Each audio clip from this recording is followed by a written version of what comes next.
안녕하세요. 전 얼마 전 자유의 몸이 된 30대 여성입니다.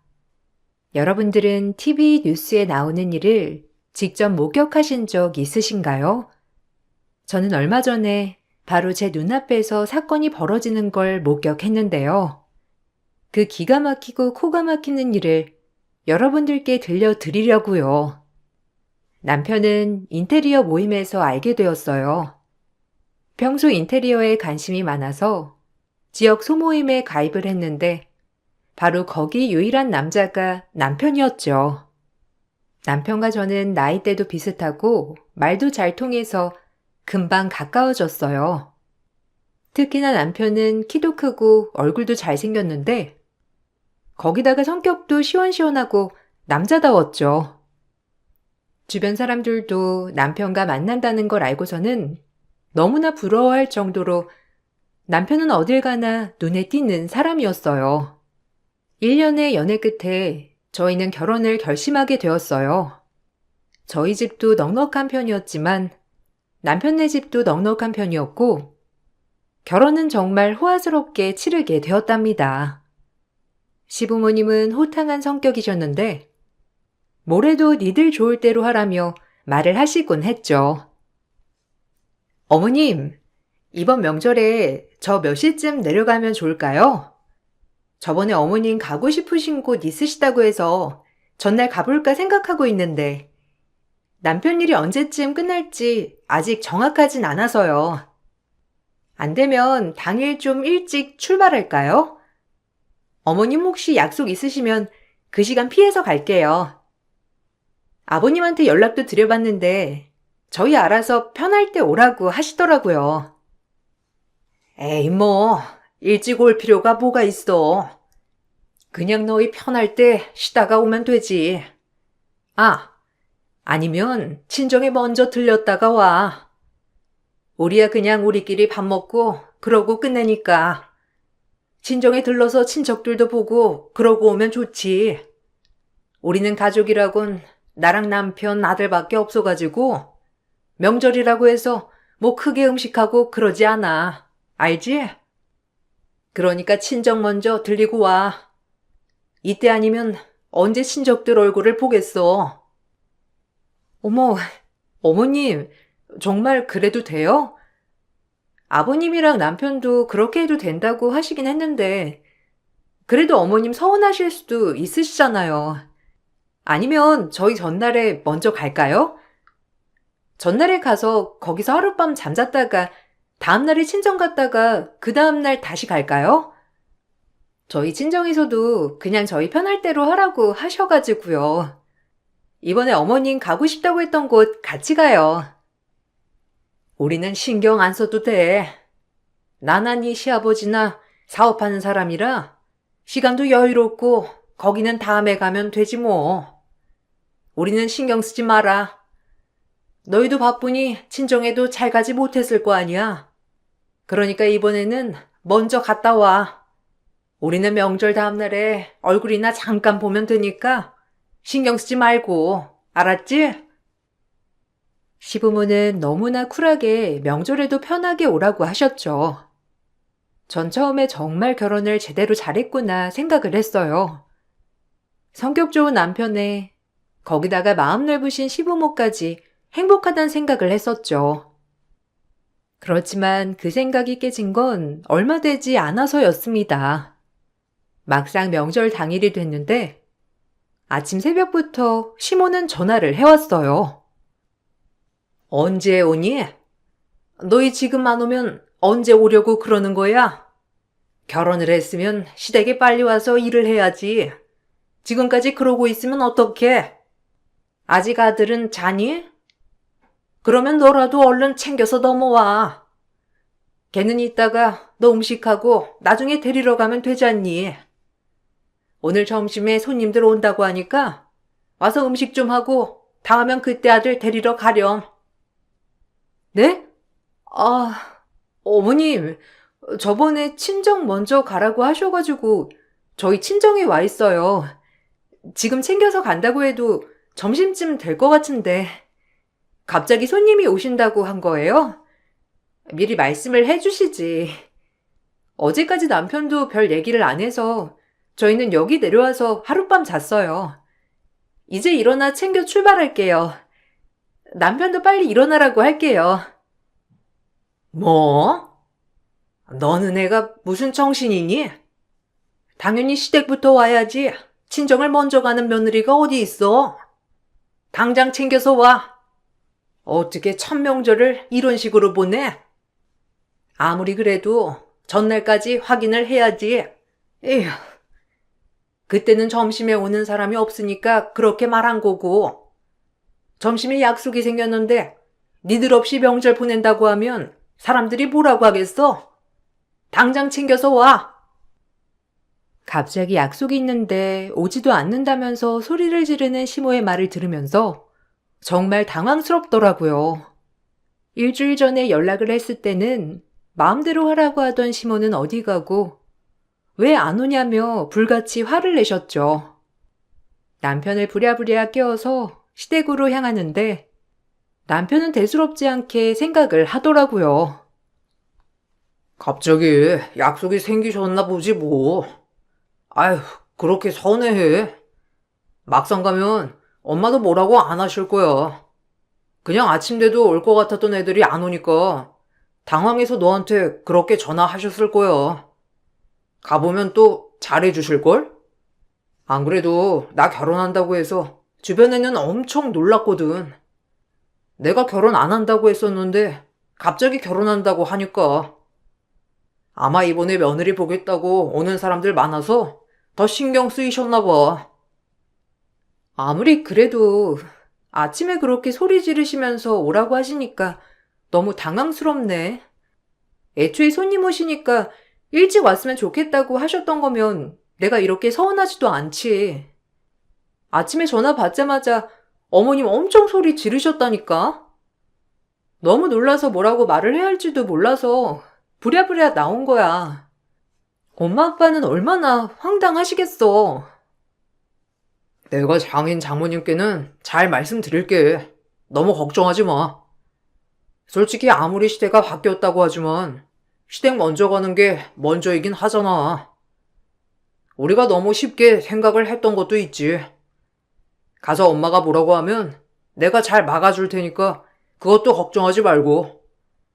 엄마도 아마 당황해서 그랬을 거야. 명절 선물 잘 챙겼지? 가서 선물 먼저 안겨드리자. 부랴부랴 시댁에 갔더니 아까 그렇게 화를 내던 시모는 또 온데간데 없고 갑자기 온한 시모가 있었죠. 전 너무나 당황스러웠어요. 시모는 갑자기 저에게 사과를 하시면서 본인이 손님들이 온다고 해서 너무 예민했었다면서 미안해 하셨어요. 저는 그 모습을 보고선 그럴 수 있다 생각을 했죠. 그날의 일은 단순히 해프닝으로 지나갔고 명절 내내 화기애애하게 잘 지냈어요. 그 후에는 시부모님이 저에게 더 잘해주려고 하셨는데 제 생일날에는 선물도 거하게 해주셨답니다. 은주야, 우리 집 며느리로 들어와줘서 정말 고마워. 이번 생일부터는 정말 행복하게 보낼 수 있게 해줄게. 알았지? 원래 너희들끼리 보내라고 했는데 그래도 결혼하고 첫 생일이니까 좀 더 의미 있게 해주면 좋을 것 같아서 말이야. 우리가 선물을 좀 준비했어. 이건 은주가 좋아하는 브랜드 맞지? 거기서 목걸이랑 팔찌 좀 골라봤는데 어떠니? 마음에 드니? 어머, 어머님, 이거 제가 정말 사고 싶었던 거예요. 어떻게 하셨어요? 안 그래도 저번에 남편이랑 백화점 갔다가 예뻐서 계속 보고 있었던 건데 이걸 어떻게... 정말 감사드려요. 이렇게 큰 선물을 받아도 되는지 모르겠어요.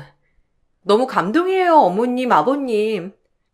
남편은 이번에 차 바꾸는데 보태준다고 다른 건 선물로 못 산다고 못 박았거든요. 아유, 그렇지? 니들은 이제 가정을 꾸렸으니 같이 아끼면서 살아야 하니까 아무래도 이것저것 사기는 좀 그렇긴 하잖니. 그래서 우리가 니들 차 바꾸는데 좀 보태주려고. 이거 큰 돈은 아닌데 니들 차 바꿀 때 보탰어. 영훈이한테 들어보니까 요새 차 엄청 보고 있다며. 그래서 나랑 아빠랑 같이 이렇게 보태주려고 준비했어. 많은 건 아니고 그냥 조금이니까 너무 기대하지는 말고. 돈까지 주세요? 어머, 어머님 아니에요. 이거는 제가 안 받을게요. 어머님, 아버님 애쓰게 일하시고 버신 돈인데 이거 제가 받을 순 없어요. 목걸이랑 팔찌 해주신 것만으로도 너무 감사한데. 어머님, 그러시지 마시고 이거 그냥 두셨다가 필요하신 거 사시고 쓰세요. 차는 저희가 알아서 살 수 있어요. 그냥 마음만 받을게요. 아니야. 내가 너무 고마워서 그래. 우리 영훈이 결혼 안 하겠다고 그렇게 말하던 애가 갑자기 결혼할 사람이 있다며 데리고 왔는데 어찌나 마음에 들던지. 내가 너무 고마워서 해주는 거니까 거절하지 말고 받아주면 우리가 너무 감사할 것 같아. 은주야, 정말 생일 축하한다. 시부모님은 첫 생일 때부터 어마어마한 선물을 잔뜩 해주셨어요. 너무 가분한 선물이라 처음에는 극구 거절을 했지만 시부모님은 꼭 받아주라며 말을 하셨죠. 남편은 집에 가는 내내 부모님이 너무 대단하시다면서 칭찬을 했어요. 저도 기분이 좋았지만 한편으로는 알 수 없는 불편함을 느끼고 있었답니다. 그런데 생일이 지나고 얼마 되지 않고서 갑자기 시모가 선물의 행방을 물으셨어요. 얘야, 바쁘니? 아니, 내가 뭐 좀 물어보려고. 영훈이한테 물어보니까 아직 신차 계약은 안 했다던데 차 보고 있는 거니? 언제쯤 계약하려고? 신차로 구입하려면 그거 한 번에 다 차량 비용 내야 하는 거야? 영훈이는 그냥 처음에 계약금 내고 뭐 카드 할부나 이런 걸로 돌려도 된다고 하던데 어떻게 할 거니? 다 완납하면서 구입하려고 하니? 아, 아직 신차 계약은 안 했어요. 영훈 씨나 저나 뭐 하나 사려고 하면 좀 오래 찾아보고 결정하는 편이어서요. 어머님, 아버님이 주신 돈이랑 같이 더해서 사면 그냥 완납하고 살 수도 있을 것 같아요. 근데 영훈 씨는 카드하면 캐시백이나 이런저런 이벤트도 있으니까 그쪽으로 한번 생각해 보는 것도 나쁘지 않다더라고요. 그런데 무슨 일로 전화 주셨어요? 아, 다름이 아니라, 저번에 우리가 줬던 돈이 있지? 그거 아직 쓴 거는 아니잖아. 아, 그게 우리가 돈이 좀 급하게 필요해서 말이야. 줬다가 뺏는 것 같아서 좀 그렇긴 한데, 사업하다 보면 이런 일 저런 일도 있어서 급하게 자금을 막아야 할 게 있는데, 지금 그게 필요하네. 우리가 며칠만 있다가 다시 주면 안 되겠니? 네? 아, 뭐, 그러셔도 상관은 없는데, 많이 급하신 거예요? 어머님, 아버님 돈이시니까 돌려주시지 않으셔도 되는데, 그 돈으로 해결할 수 있는 거예요? 차야 나중에 저희가 계약을 하면 되니까 너무 신경 쓰지 마세요. 바로 보내드릴게요. 처음에는 사업으로 갑작스럽게 자금이 필요하다고 하셔서 저는 바로 돌려드렸어요. 잠깐 빌려달라고 하셨던 어머님은 꼭 며칠 후에 다시 돌려주겠다는 말을 하셨지만 시간이 지나도 다시 주겠다는 말은 하시진 않으셨죠. 어차피 저는 그 돈을 받을 생각도 없었었고 불편한 마음도 있었기 때문에 오히려 다행이라는 생각을 하고 있었어요. 그런데 이걸 시작으로 점점 집에 이상한 일들이 생기더라고요. 저희가 사는 신혼집은 친정에서 마련을 해준 곳이었어요. 딸이 결혼할 때 꼭 집을 해주고 싶다는 부모님의 생각이 있었기에 저희는 그렇게 신혼집을 마련할 수 있었죠. 대신 시댁에서는 가구랑 가전을 다 넣어주셨는데 이게 문제가 됐어요. 남편이 어느 날부터 생활비를 안 보내기 시작하더라고요. 여보, 이번에 생활비 안 들어왔어. 확인 안 해봤어? 자기 자동이체 해둔 거 아니야? 너무 번거로우면 그냥 통장 하나에 다 모아서 관리를 하는 건 어때? 당신 요즘 바쁜데 생활비까지 계속 이체를 해야 하니까 너무 번거로워 보여서 그래. 아니면 무슨 일 있는 거야? 어머님, 아버님도 저번에 사업 때문에 자금이 필요하시다고 하셨잖아. 혹시 당신 그래서 이체 못하는 건 아니지? 아니야. 그런 건 아니고. 급하게 쓸 일이 있어가지고 그런 거야. 이번 달은 미안한데 생활비 넣지는 못할 것 같아. 내가 다음에 다 설명을 해줄게. 알았지? 엄마 아빠 일은 너무 신경 쓰지 마. 알아서 잘 해결하실 거니까. 다음 달부터 내가 잘 이체할 테니까 생활비는 걱정하지 말고. 이번 달 밀린 건 다음 달에 한 번에 내가 입금할게. 우리 당장 나갈 돈은 없잖아. 그렇지? 그렇긴 한데, 당신 괜찮겠어? 이번 달이랑 다음 달 생활비 합치면 거의 당신 월급 반은 넘을 텐데. 혹시 무슨 일 있는 거면 나한테 말해줘. 심각한 일이면 같이 해결을 해야지. 집에 무슨 일 있는 건 아니지? 어머님, 아버님한테 전화 드렸더니 바쁘시다고 나중에 통화하자고 급하게 끊으시더라고.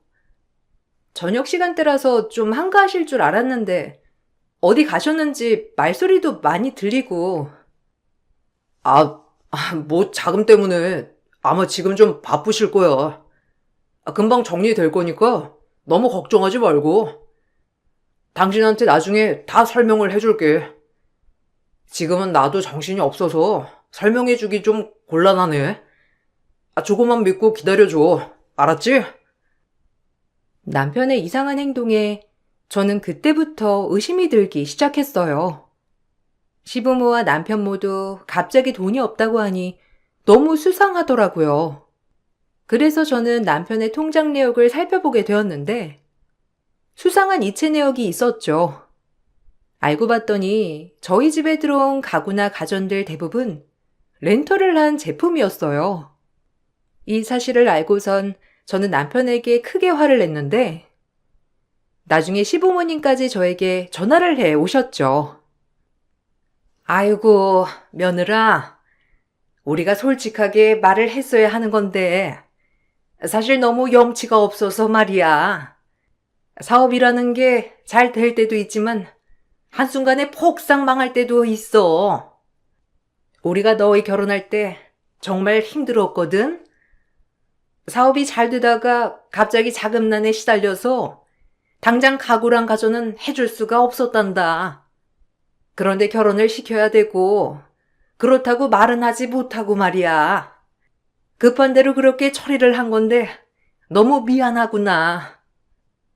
어머님, 그래도 처음부터 말씀을 해주셨으면 제가 이렇게까지 속상하지는 않았죠. 그냥 솔직하게 말씀을 해주시지. 가전이나 가구, 솔직히 이렇게 안 해주셔도 저희는 상관없었어요. 부담만 더 커졌지. 어머님, 아버님도 힘드시잖아요. 어쨌든 이렇게 된 거 어쩔 수 없는 일이지만 앞으로는 이 비용 저희가 그냥 낼게요.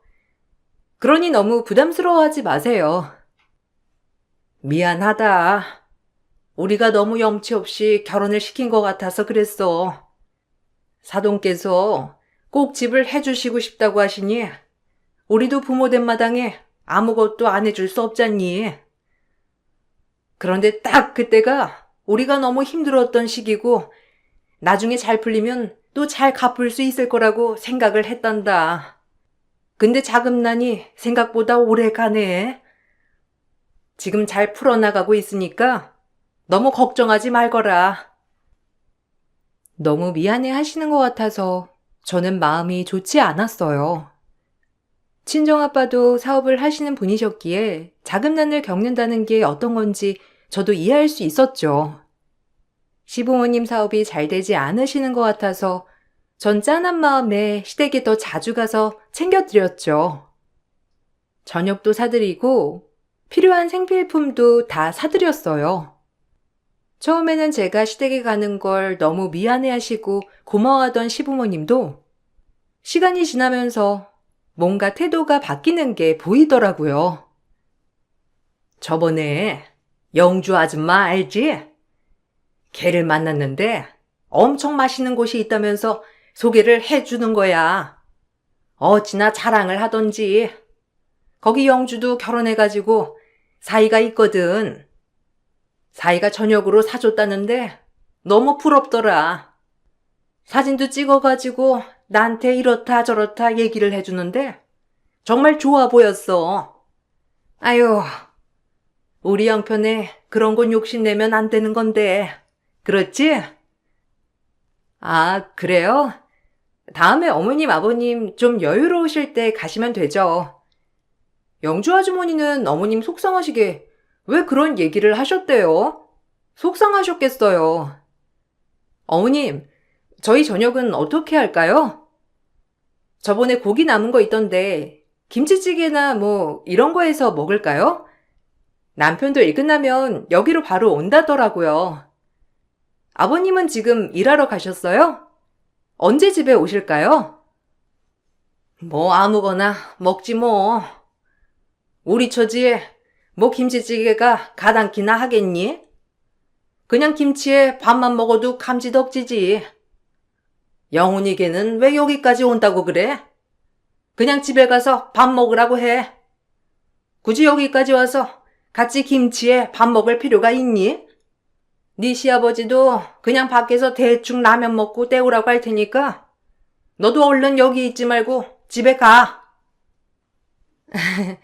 어머님, 그럼 가시고 싶으신데 그냥 갈까요? 거기가 어딘데요? 영주 아주머니가 가셨다고 하면 여기서 좀 꽤 먼 곳에 있을 것 같은데 딸이 2시간 거리에 산다고 하신 거 아니에요? 아마 거기에 가서 드신 것 같은데 지금 가면 너무 늦지 않아요? 아유, 그럴래? 거기 멀지 않아. 한 시간? 아들한테 그쪽으로 오라고 하면 되겠다. 내가 그래서 딱 예약을 해놨지. 너한테 말하면 바로 가자고 할 것 같아서 말이야. 거기 예약하기 엄청 어렵다고 하는데 딱 오늘 자리가 있다고 하잖아. 오늘 우리 보고 가라고 이렇게 딱 나왔나 봐. 이미 예약을 했던 곳을 찾아가 보니 1인당 10만 원이 넘는 고급 한정식 집이었는데 정말 황당하더라고요. 제 속은 다들 모르는지 시부모며 남편까지 신나서 식사를 하는데 그 모습을 보면서 나이가 들어도 철이 들지 않는구나 싶었죠. 지금 상황에서 이 비싼 밥이 넘어갈까 싶더라고요. 그러더니 얼마 지나지 않아서 시모가 급하다며 연락이 왔어요. 예, 큰일 났어. 아우, 지금 급하게 자금 막아야 할 게 있는데 혹시 목돈 좀 모아둔 거 있니? 영훈이한테 물어보니까 자기는 모아둔 거 없다면서 너한테 한번 물어보라고 하더라고. 급하게 이거 해결해야 하는데 어쩌니? 오늘 해결을 못하면 당장 집부터 감유한다고 하는데 우리 길거리에 나앉게 되면 어떻게 하니? 혹시 모아둔 돈 좀 있니? 네?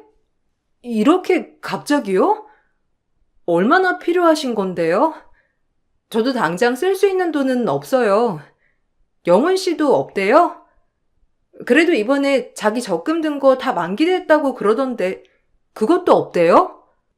저 얼마 전에 가정가구 렌털 비용 다 일시불로 납입해서 당장 드릴 수 있는 돈이 없어요. 아유, 그러니? 그래도 큰 돈은 좀 그냥 가지고 있지 그랬어. 렌털한 거야 매달 잘 납부하기만 하면 되는 건데. 뭐 이미 됐다고 하니 어쩔 수 없지만.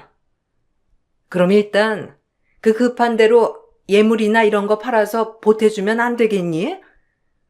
그때 생일 선물로 줬던 목걸이랑 팔찌도 아직 그대로 있지? 그걸 같이 더해가지고 팔면 꽤 될 것 같은데. 아니면 염치 없지만 사돈께 부탁드리면 안 되나? 네? 그게 무슨... 어머님, 지금 저희 집에서는 지금 이 상황 아무것도 모르세요. 제가 말할 생각도 없고요. 그리고 갑자기 저희 아빠한테 자금을 빌려달라고 하시는 건 좀 아닌 것 같아요. 차라리 예물이나 이런 거 다 드릴 테니까 어머님이 처분하시고 사용하실 때 사용하세요. 시부모님의 뻔뻔함에 저는 남편과도 자주 다퉜어요. 처음에는 그냥 이해를 해달라고 하던 남편도 시간이 지나면서 슬슬 자기 부모 편을 들기 시작하더라고요. 그게 저의 서운함을 더 크게 만드는 거였죠. 엄마 아빠가 일부러 그러시겠어? 본인들도 답답하니까 부탁할 곳이 없으니까 그런 거지. 어떻게 한 번을 이해를 안 해줘? 당신도 뻔히 상황 알잖아. 엄마 아빠가 처음부터 그런 것도 아니고 상황이 안 좋아지니까 부탁할 곳이 당신밖에 없어서 그런 거 아니겠어? 처음에 목걸이며 이것저것 받을 때는 좋다고 봤더니만 이제는 힘드니까 외면하는 거야? 내가 외면하겠다는 게 아니잖아. 아무리 그래도 우리 아빠까지 언급하시면서 돈을 빌려달라고 하시니까 솔직히 우리 집에 살면 얼마나 속상하시겠어.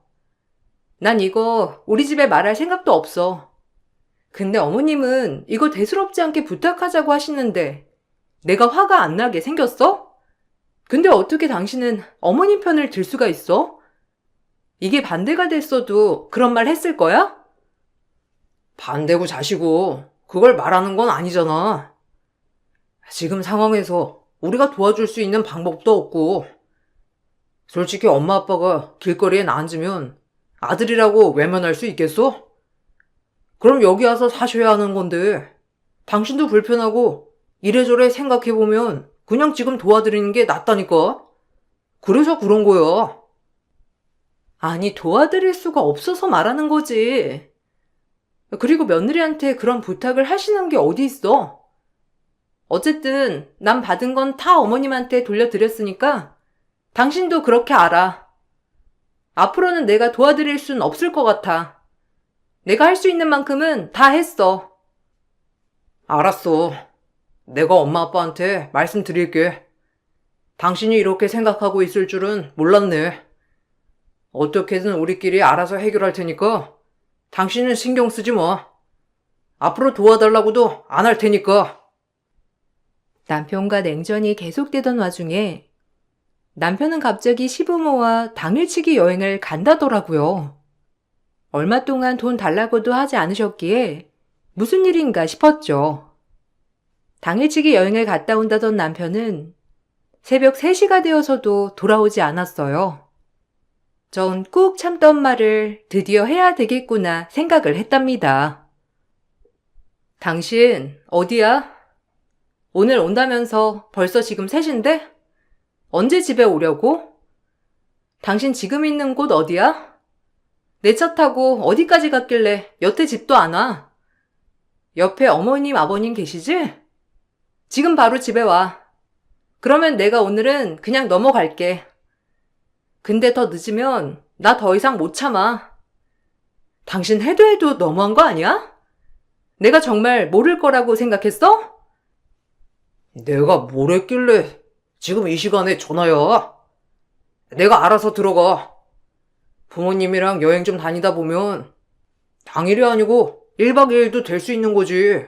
뭐 그것 가지고 그렇게 난리야? 엄마 아빠 옆에 계셔. 내가 무슨 바람이라도 피울까봐 그래?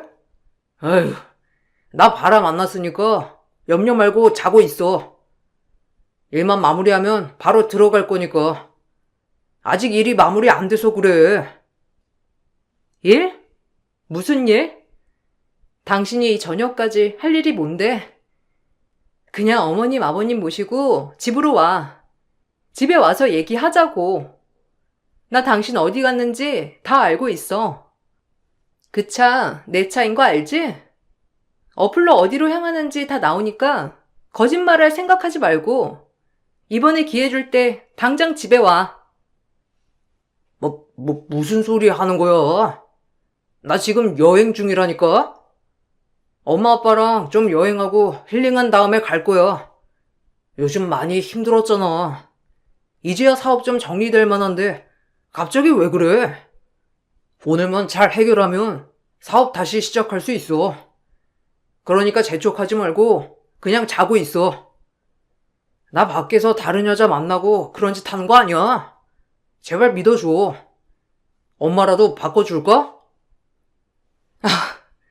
내가 당신 밖에서 딴 여자 만날까봐 불안해한다고 생각해? 어처구니가 없네. 여보, 나 안 오면 이거 들고 파출소 가. 그래도 상관없지? 당신이 동의한 일이야. 나중에 딴소리 하지 마. 전 남편의 물건을 들고 지구대로 바로 향했죠. 제가 가지고 있었던 건 바로 게임 칩이었어요. 처음 남편의 서재에서 발견을 했을 땐 그냥 단순히 지인들이랑 놀다가 가지고 왔나 싶었어요. 게임 도구인 줄 알고 있었는데 남편 행적을 쫓다 보니 남편은 노름을 하고 있었던 거였어요. 심지어 남편 혼자가 아니라 시부모님이랑 같이 노름장을 드나들었던 거죠. 경찰에 이걸 들고 가 신고를 하면서 지금 남편이 노름장에 있다는 걸 말하게 되었어요. 신고 후 남편이 있는 그곳으로 경찰이 출동을 했고 남편과 시부모는 현장에서 검거가 되었습니다. 구치소에서 만난 남편은 정말 뻔뻔했어요. 당신 진짜 미쳤구나. 멀쩡히 다니던 회사도 그만두고 노름을 해? 언제부터 그런 거야? 설마 당신 나랑 결혼하기 전부터 그랬던 건 아니지? 내가 진짜 기가 막혀서. 어떻게 당신이고 당신 부모고 다 노름을 할 수가 있어? 난 진짜 설마 했어. 설마 거기에 다 있을 줄이야. 심지어 내가 틀린 거였으면 좋겠다. 이게 거짓말이었으면 좋겠다고 생각했다고. 아, 이번에 진짜 대박 벌 수 있었는데. 누가 신고해가지고 다 놓쳤어. 당신 이게 꼭 나쁜 것만은 아니라니까. 내 돈 내가 날려먹겠다는데 왜 이게 불법인지 나는 도통 이해를 할 수가 없네. 이번에 벌었으면 빚 다 갚을 수 있었던 건데 진짜 어떻게 알고선 신고한 거지? 설마 이거 당신이 신고한 건 아니겠지? 당신이 신고한 거면 진짜 큰일 나. 그래, 내가 신고했다. 어쩔래? 내가 당신한테 말했지? 뭐하고 다니는지 나 다 알고 있다고. 갑자기 여행 간다고 했을 때부터 수상했어. 멍청하게 내 차 끌고 가니까 이게 다 들통나지. 네 차는 또 어디다 팔아먹었니? 노름자금 만드느라 다 팔아먹었지? 나 이거 가만 안 둘 거야. 당신이고 당신 부모고 싹 다 가만 안 둘 거니까 두고 봐. 진짜 미쳤어? 아휴, 이 대박 기회를 놓친 게 당신 때문이라고? 와, 진짜 제정신이야? 내가 조금만 기다리라고 했잖아. 이것만 해결하고 집에 간다고. 내가 누누이 말했는데 결국에는 사고를 쳤네. 당신이야말로 가만 안 둘 거니까 두고 봐. 전 친정의 모든 사실을 말했고 신혼집 짐을 싹 다 뺐어요. 나중에 구치소에서 돌아온 시부모와 남편은 집으로 바로 찾아왔는데 제가 없으니 친정에도 찾아왔죠. 싹싹 빌 줄 알았던 시부모와 남편은 저의 예상을 깨고 난리를 부렸어요. 너한테 지금까지 우리가 얼마나 해줬는데 은혜를 원수로 갚아? 니까짓 게 뭐라고? 우리가 공주 대접해뒀더니만 이따위로 대접해? 우리가 네 돈을 말아먹기랬어 뭐랬어? 금은보화 다 해줘봤자 필요도 없고 친정에서 해온 거라곤 고작 집 한 채뿐이면서 뭐 얼마나 대단한 걸 해왔다고 이런 식으로 우리를 대접하는 거야? 너 정말 제정신이니? 저한테 뭘 그렇게 해줬다고 그래요? 뭐 렌털에서 돈도 우리가 내고 있는 가구? 아니면 다시 가지고 간 예물? 뭘 얼마나 대단하게 해줬다고 지금 여기서 이렇게 큰 소리예요. 어이가 없어서. 그렇게 대단한 집안이면 경찰서는 왜 가고 노름은 왜 합니까? 저 이거 가만 안 있을 겁니다. 이혼할 거고 위자료 청구할 거니까 그렇게 아세요. 뭐? 이혼? 이혼 청구할 거면 우리가 해야지. 어디 감히 시부모랑 남편을 경찰에 신고를 해? 제정신인 며느리가 할 수 있는 얘기니? 이혼 청구 우리가 할 거니까 너나 기다려. 전 남편에게 이혼 소송을 했어요. 당연히 남편 쪽에 유책 사유가 있었으니 이혼이 가능했고 위자료도 청구할 수 있었죠. 남편 측에서는 절대로 위자료를 줄 수 없다고 했지만 전 2천만 원의 위자료를 받을 수 있었어요. 그런데 남편은 갑자기 재산 분할을 주장했고 자신이 저보다 훨씬 더 월급이 많았다면서 재산을 분할받아야 한다고 주장했죠. 전 너무나 어처구니가 없었는데 남편은 뻔뻔하게도 저에게 전화가 오더라고요. 위자료 받으니까 좋냐? 역시 법은 불공평해. 내가 이래서 법을 싫어한다니까. 아휴, 어쨌든 재산 분할은 해야 하니까 준비해. 근데 우리 소송하게 되면 시간도 오래 걸리고 사실 나도 이렇게 질질 끌고 싶지 않거든? 그냥 재산 분할은 서로 원만하게 끝내자. 내가 너보다 월급도 훨씬 많으니까 그만큼 재산 분할 많이 받아야 하는 거 알지? 내가 그래도 양보해서 조금만 받을 테니까 합의해서 마무리하자. 뭔 소리야. 네가 가지고 온 게 뭐가 있다고. 오히려 내가 더 받으면 받아야지. 네가 가지고 갈 게 뭐가 있니? 위자료도 부족해서 나한테 더 줄 생각이야? 헛소리 하지 말고 재산 분할 하나도 못 해주니까 그렇게 알아. 사람이 염치가 있어야지. 양심도 없고 염치도 없니? 너야말로 염치가 없네. 그래, 집은 너네 부모가 해준 거니까 그렇다 치더라도 가구랑 가전은 다 내 거거든? 그건 돌려줘야지. 어차피 그거 밖으로 빼고 팔고 하다 보면 고장 날 수도 있으니까 그냥 돈으로 줘. 그거 값만 받을 테니까. 내가 진짜 많이 양보했어. 알지? 개소리 짓거리네 진짜. 야, 너 그 가구랑 가전 누가 돈 냈는지 잊었어? 와, 진짜 뻔뻔하고 철면피다 정말. 넌 안 되겠다. 내가 너 사기죄로 고소해서 다 보상받을 거니까 너나 준비해. 뭐 가전, 가구? 어디 한번 가지고 가봐. 뭐 이런 거지 같은 게 다 있어? 그래도 한때 사랑했던 사람이라 원만하게 마무리하려고 했지만 남편은 끝끝내 뻔뻔했어요. 결국 전 남편을 사기죄로 고소하였고 남편은 사기죄 혐의가 인정되어 처벌을 받게 되었습니다. 그 뒤 알아봤더니 시부모는 집 담보로 대출까지 모조리 끌어다가 노름을 했더라고요. 결국 집까지 날리게 되었고 겨우겨우 쓰러져가는 집을 구해서 살고 있다고 해요. 그러면서도 자신들은 억울하다고 하는데 뭐가 그렇게 억울한지 모르겠어요. 이런 드라마 같은 일이 저에게도 생겼다니 한동안 저도 정신을 차리지 못했었는데요. 다행히 부모님이 곁에서 많이 지켜봐 주시고 심리치료도 받게 해주셔서 지금은 많이 나아졌어요. 이번 사건 때문에 그만뒀던 일도 다시 시작하려고 준비하고 있어요.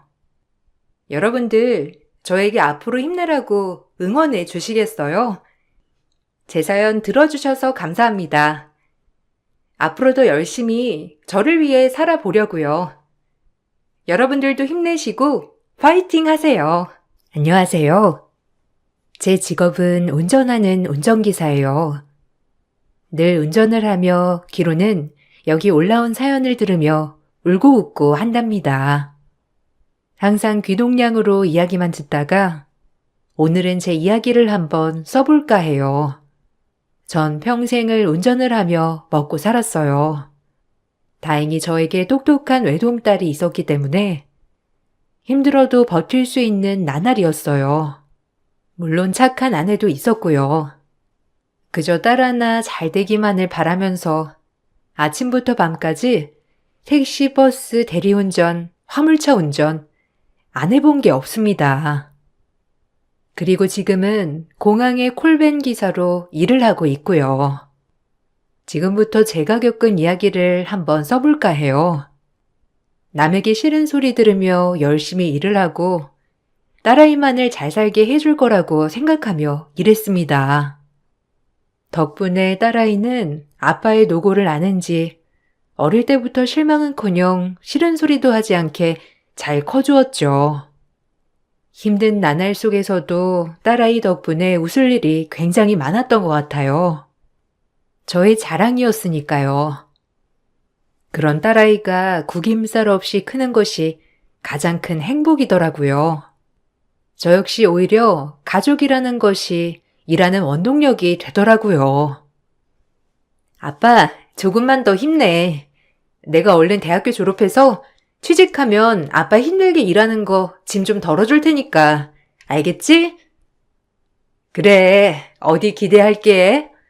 우리 딸 취직해서 엄마 아빠 용돈 주려면 아주 등골 뽑히겠네.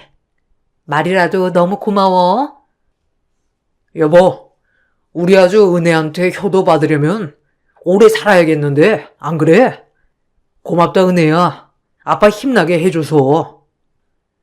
진작 해야 할 건데 아빠가 하루 종일 앉아서 운전하며 나 키웠잖아. 그러니까 당연한 소리야. 고맙다는 말은 넣어둬요. 늘 이렇게 저희 가족은 서로를 살뜰히 아끼고 생각했어요. 딸아이는 4년제 대학교를 장학금 받고 들어가 수석으로 졸업 후 좋은 기회에 큰 회사 인턴으로 출근을 하게 되었어요. 딸이 취직을 하고 나니 한시름 덜었다는 마음이 들더라고요. 어딘지 말만 하면 다 아는 대기업 회사원으로 성장한 딸이 전 정말로 자랑스러웠어요. 신이 나서 운전도 더 잘 되는 것 같았죠. 시시콜콜 손님들이랑 말문이 터졌을 땐 저도 모르게 딸아이 자랑을 하면서 운전을 하고 있더라고요. 그만큼 딸아이는 제 원동력이었죠.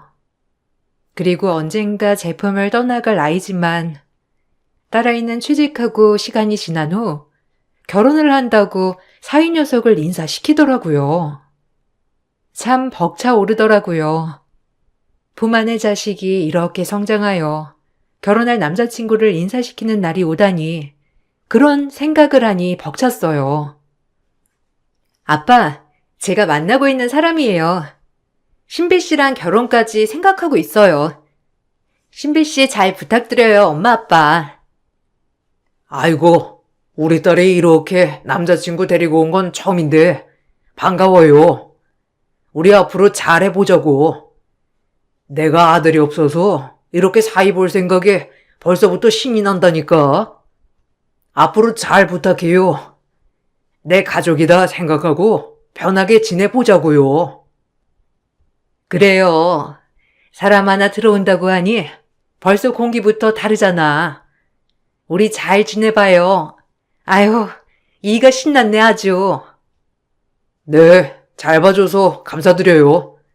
은혜한테 말씀 많이 들었어요. 역시나 인상이 너무 좋으시고 인자하셔요. 저도 너무 반갑습니다. 그렇게 딸이 데리고 온 사윗감은 제 마음에 쏙 들더라고요. 더할 나위 없이 모자라지도 넘치지도 않는 평범한 사내였죠. 둘 다 30대 초반 정도가 되었기에 결혼을 준비하는 건 순식간이었어요. 사인의 집 형편이 녹록치 않아 따로 집을 해오거나 하진 않았지만 저 역시 너무 어렵게 살았고 애엄마와 단칸방에서부터 시작을 했었기 때문에 제 딸아이의 행복을 위해서 작은 전셋집도 마련해주고 서로 그렇게 시작하라고 했습니다. 딸아이는 매우 고마워하더라고요. 저 역시 딸이 좋아하니 기뻤고요.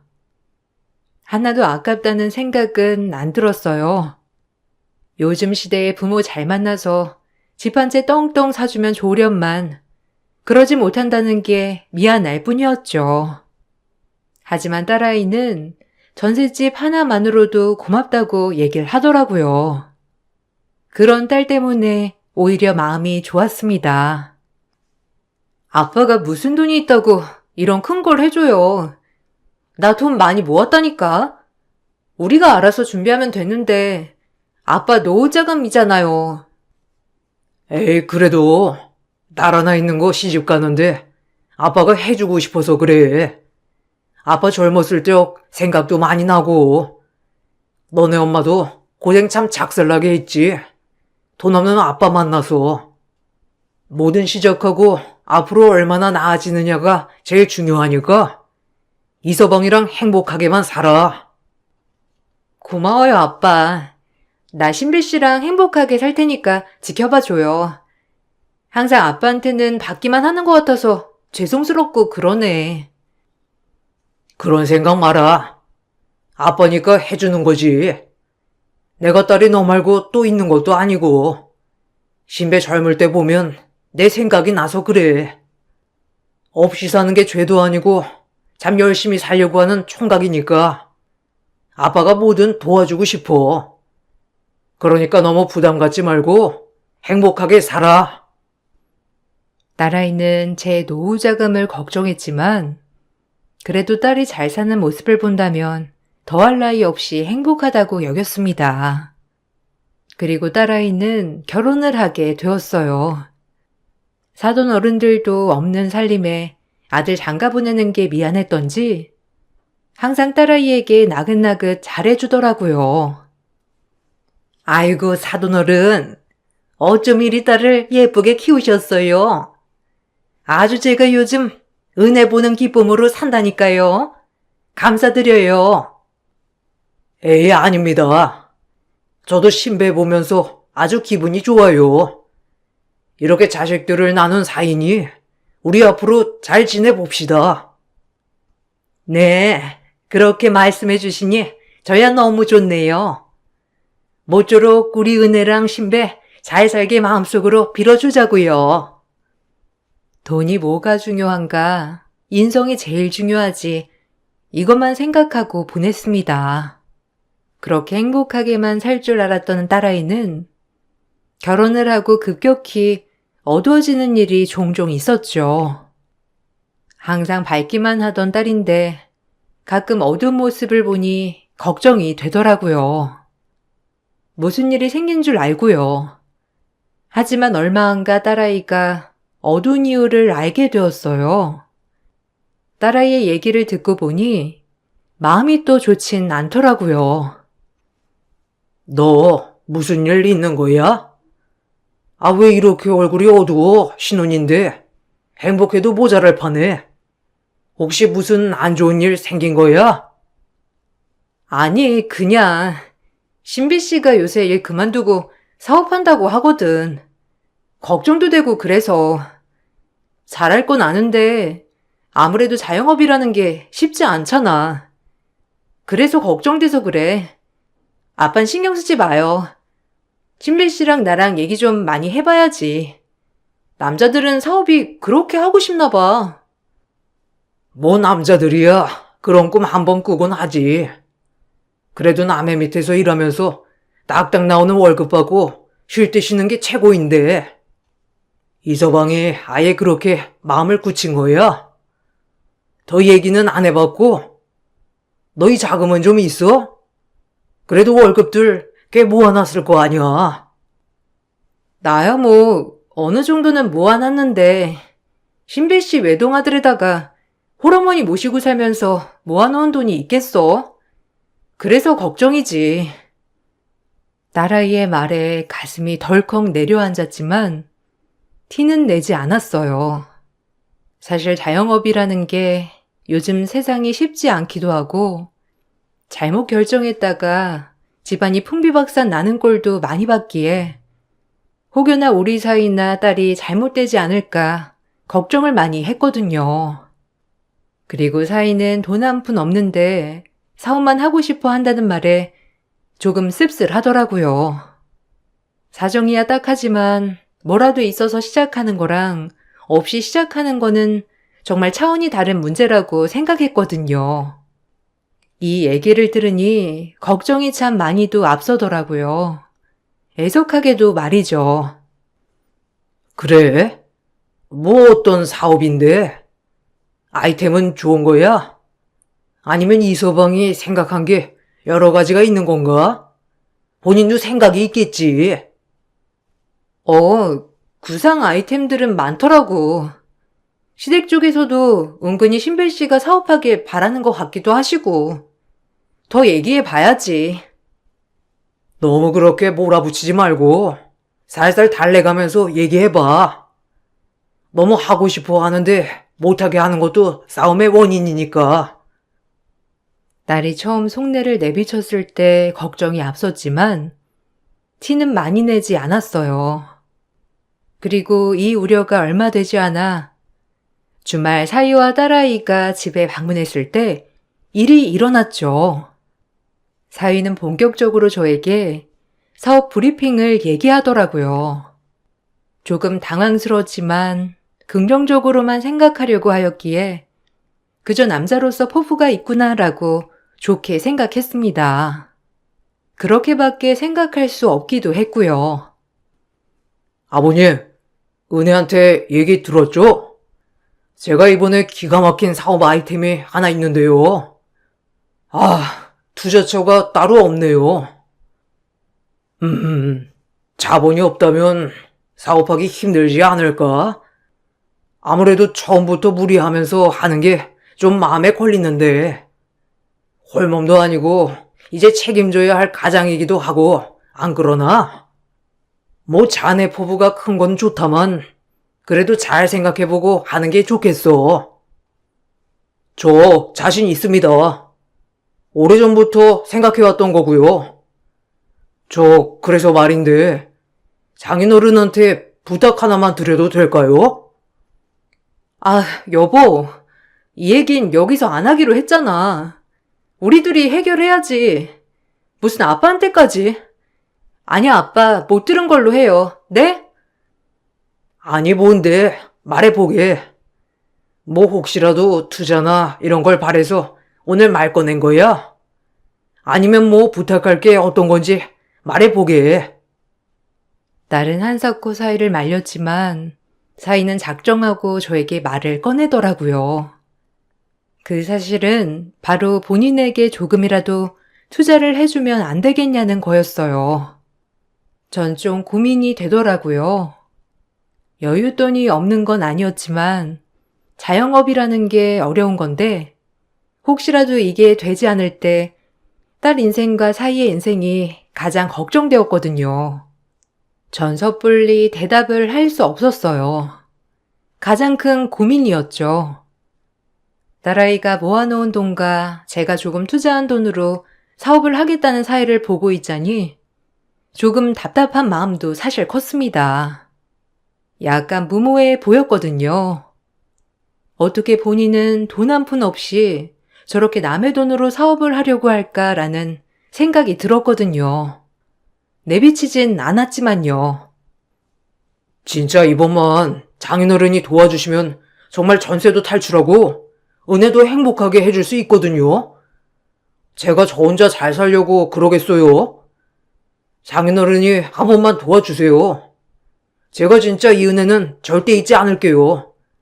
사이도 자식이지 않습니까, 아버님? 여보, 그만해. 아빠가 돈이 어디 있다고 자꾸 말도 안 되는 부탁을 하는 거야. 우리가 모은 돈으로 해결 안 되면 그만둬. 네가 가지고 있는 돈으론 조금 부족하니까 그렇지. 내가 혼자 잘 살려고 그러는 것도 아니고 너도 진짜 너무하다, 은혜야. 딸은 옆에서 한사코 말렸지만 사이는 아랑곳하지 않고 저에게 부탁을 하더라고요. 참 난감했어요. 애엄마도 난처하긴 마찬가지였고요.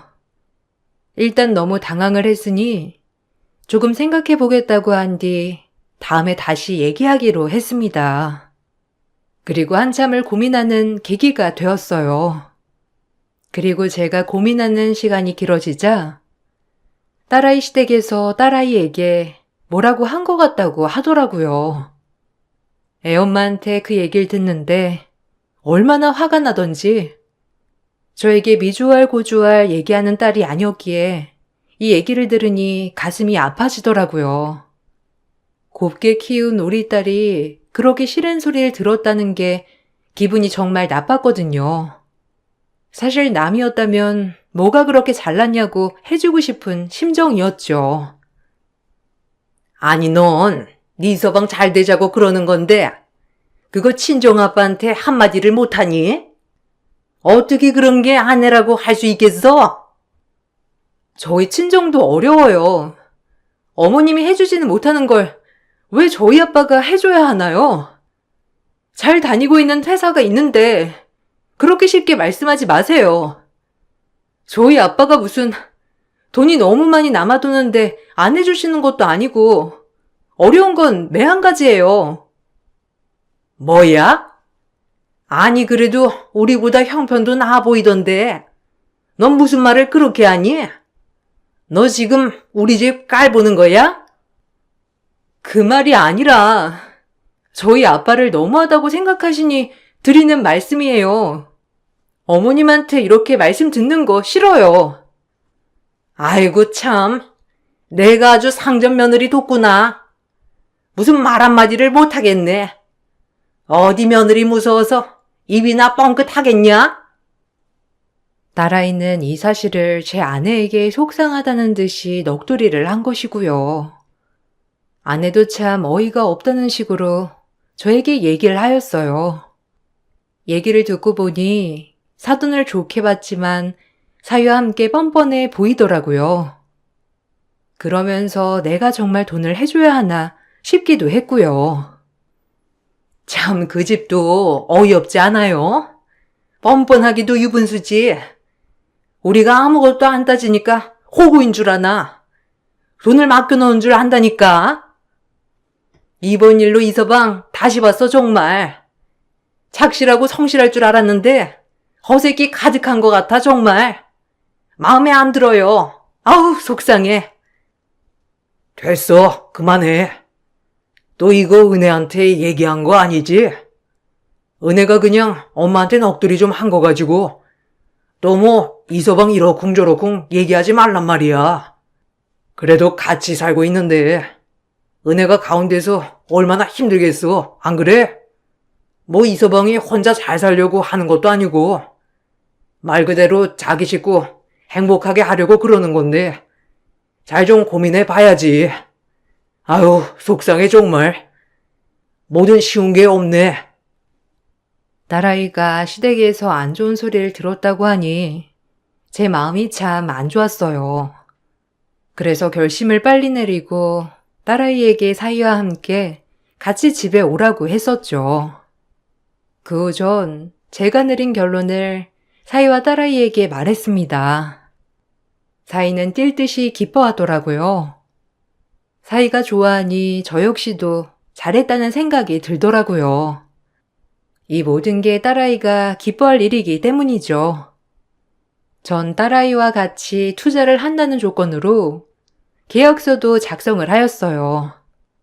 가족이었지만 그래도 모든 건 확실히 해두어야 분란이 생기지 않을 것 같았거든요. 그렇게 사위에게 돈을 투자하기로 마음을 먹고 나니 제 마음도 더 편해지더라고요. 오히려 말이죠. 생각해 봤는데 그래 뭐 다 잘 살아보자고 하는 건데 내가 여윳돈은 많진 않지만 자네가 말하는 금액 정도는 융통해 볼만하니 한번 융통해 볼게. 대신 꼭 욕심 부리지 말고 정말 지금보다 더 열심히 살아야 할 거야. 알겠지? 자네만 믿을게. 아우님, 정말 감사합니다. 제가 이 은혜는 잊지 않을게요. 어떻게 잊겠어요? 은혜 호강시켜줄 테니 딱 기다리세요. 아빠, 너무 고마워. 참 면목없다. 딸이라고 하나 있는 거 오히려 아빠한테 효도해야 하는데 하지도 못하고 매번. 됐어. 잘 살기만 하면 돼. 이번이 마지막이야, 자네. 뭐 꼭 성공해라는 건 아니지만 정말 열심히 해야 하는 거야. 알겠지? 아버님, 저만 믿으세요. 제가 사업가 체질이라 정말 끝장나게 사업을 잘 이끌어갈 수 있으니까요. 아셨죠?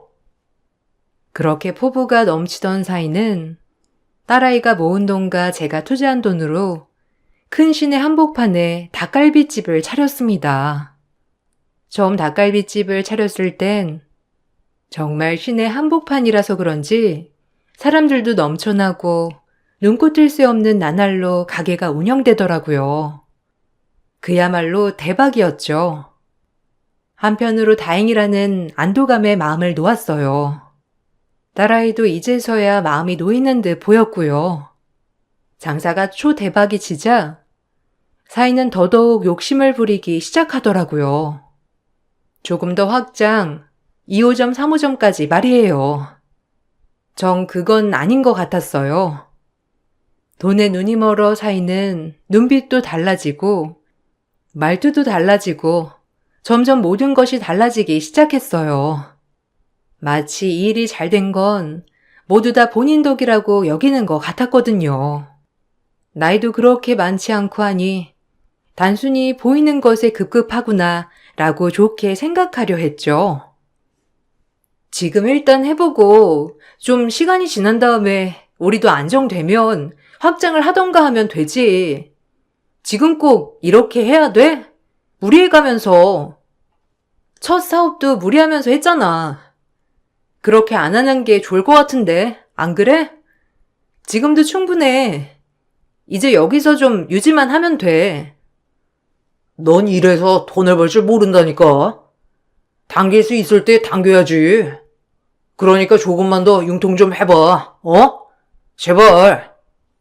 내가 잘 살면 네가 좋은 거지. 꼭 그렇게 안 된다고 초를 쳐야겠냐? 난 사업가 체질이라니까. 그러니까 네가 좀 투자해. 앞선 사업으로 자신감이 붙은 사이는 딸에게 무리한 대출을 유도하였고, 딸은 사위의 성화에 못 이겨 생활비 명목으로 여러 은행에서 대출을 받았더라고요. 그리고 그 돈을 사위를 건네주었고요. 그러면서 사위는 그 돈으로 승승장구 해나갔어요. 처음엔 모든 게 아내 덕분이라며 좋아하던 사위도 점차 사그러들기 시작했어요. 제가 가게에 갈 때도 딸아이에게 서빙을 계속 시키거나 하는 일이 많아지더라고요. 딸아이는 일도 하랴, 가게도 도우랴, 얼굴이 말이 아니더라고요. 화가 났습니다. 아, 빨리빨리 서빙하라니까. 아, 왜 이렇게 굼뜨냐? 이래서 손님 받겠어? 네가 도와야 할 거 아니야? 그래야 인건비라도 아끼지. 뭐 인건비는 공짜로 나가냐? 안 그래? 아, 빨리 적어 나르고 그 다음에 주방 가서 설거지 좀 해. 그리고 부추 묻혀놓고. 아, 나 이제 막 왔어. 나도 좀 숨 좀 돌리자. 아니, 그리고 아르바이트 구해야 할 걸 왜 다 나보고 하래? 내가 무슨 종이야? 가족이라는 게 뭐야? 그러니까 도와달라는 거지. 너도 참 정없다. 아주 정떨어지게 얘기하는데 뭐 있다니까 정말. 뭐? 정 떨어진다고? 그 말 뜻 뭐야? 지금 당신 진짜 가게 시작하면서 얼마나 변했는 줄 알아? 어쩜 그럴 수 있어? 아니, 나 사업하는데 도움 줄 거 아니면 징징대지 좀 마, 진짜. 아휴, 끝내버리고 싶네. 누구 때문에 지금 잘 사는 줄도 모르고. 제가 왔는데도 불구하고 딸아이에게 저렇게 얘기하는 사이를 견딜 수가 없더라고요. 전 그날로 호통을 쳐댔고 사이는 많이 놀란 듯 했지만 처음 그 싹싹한 모습과는 다르게 저에게도 대들면서 막말을 일삼더라고요. 어이가 없었어요. 자네 말버릇이 그게 뭔가? 아내한테 말 좀 조심해줘. 그리고 내가 있는데도 불구하고 이러는데 없으면 어떻겠어? 정말 실망이네. 누구 덕분에 지금 가게 하면서 호요시 가고 있는데 내 딸이 이렇게 하대해? 어? 당장 사과하란 말이야. 아니 장인어른, 모르면 좀 가만히 계세요. 바빠 죽겠는데 신경 쓰고 싶지도 않은 걸로 그냥 뭐라고 하신다니까. 아유, 뭐야 이놈아? 이게 어디서 배은망덕하게 지금 뚫린 입이라고 막말을 하는 거야? 어디다 대고 눈을 부라리면서 대들어? 전 사이에 말본새를 듣자마자 딸아이의 손목을 끌고 집으로 향했어요. 인간이 덜 된 사람 옆에 두기 싫었던 거죠. 딸아이는 남편이 예민한 거라며 저에게 신경 쓰지 말라고 했지만 오히려 그 모습이 더 안쓰럽고 화도 나더라고요. 제가 딸아이를 데리고 오자 사이는 이때다 싶어 딸아이에게 이혼을 통보했어요. 정말 어처구니가 없었죠. 지금껏 내가 본 사이가 맞나 싶었거든요. 너네 아빠가 너 데리고 간 뜻이 뭐야? 어차피 나도 너랑 이제 안 산다니까. 누가 뭐 아쉬운 줄 아나? 이혼해 이참에. 너희 아빠도 그걸 원하는 거 아니야? 그러니까 이혼하자고. 이번 주 중으로 서류 보낼 테니까 이혼 도장 찍어서 보내라. 알겠어? 뭐라고? 너 말이면 단 줄 아니? 지금까지 네가 내 돈 가져간 게 얼만데 이제 와서 이혼 서류를 통보해? 네가 인간이야? 너 내가 순순히 이혼해 줄 줄 알아? 내가 그동안 너한테 투자한 돈 전부 다 돌려주고 위자료 받아낼 거야. 알겠어? 기막혀. 하지만 사위는 이미 모든 걸 준비해 놨다는 듯이 본인이 가지고 있는 명의 모든 것을 한 여자에게 해놨더라고요. 법적으로 본인이 재산 분할을 절대 해줄 수 없게 말이죠. 그리고 투자금도 회수할 수 없게 가게를 모두 폐업 신고를 했습니다. 그 짧은 사이에 말이에요. 오히려 언젠가 딸아이 입에서 이혼이라는 말이 먼저 나오길 기다렸던 것처럼 이렇게 착착 일을 진행했다는 게 너무 화가 나더라고요. 얼마나 준비를 했을까 노여웠고요. 너무 기가 막혔습니다. 변호사도 아주 악질 중에 악질이라며 혀를 찰 정도였으니까요. 전 딸의 시댁에 찾아가 돈을 내놓으라고 요구하였지만 딸의 시댁은 사이와 마찬가지로 아주 뻔뻔하게 나오더라고요. 정말이지 그 어미의 그 아들이라는 말이 절로 나오게끔 인간 말종들이었어요. 얼마나 화가 나던지 분통이 터졌죠. 내 딸 돈이랑 내 돈 다 돌려줘. 내가 가만히 있을 줄 알아? 기가 막혀서 진짜. 너네가 인간들이냐? 인간들이냐고? 감히 우리 뒤통수를 치고 살 수 있을 것 같아? 절대 용서 안 해. 내가 지구 끝까지라도 쫓아가서 받아낸다고. 알겠어? 여기가 어디라고 찾아와? 멍청한 거 광고하는 것도 아니고 자기네가 좋아서 줘놓고 이제 와서 달라는 심보는 뭐야? 그리고 내 아들이니까 그렇게 사업 확장시키고 잘되게 한 거지.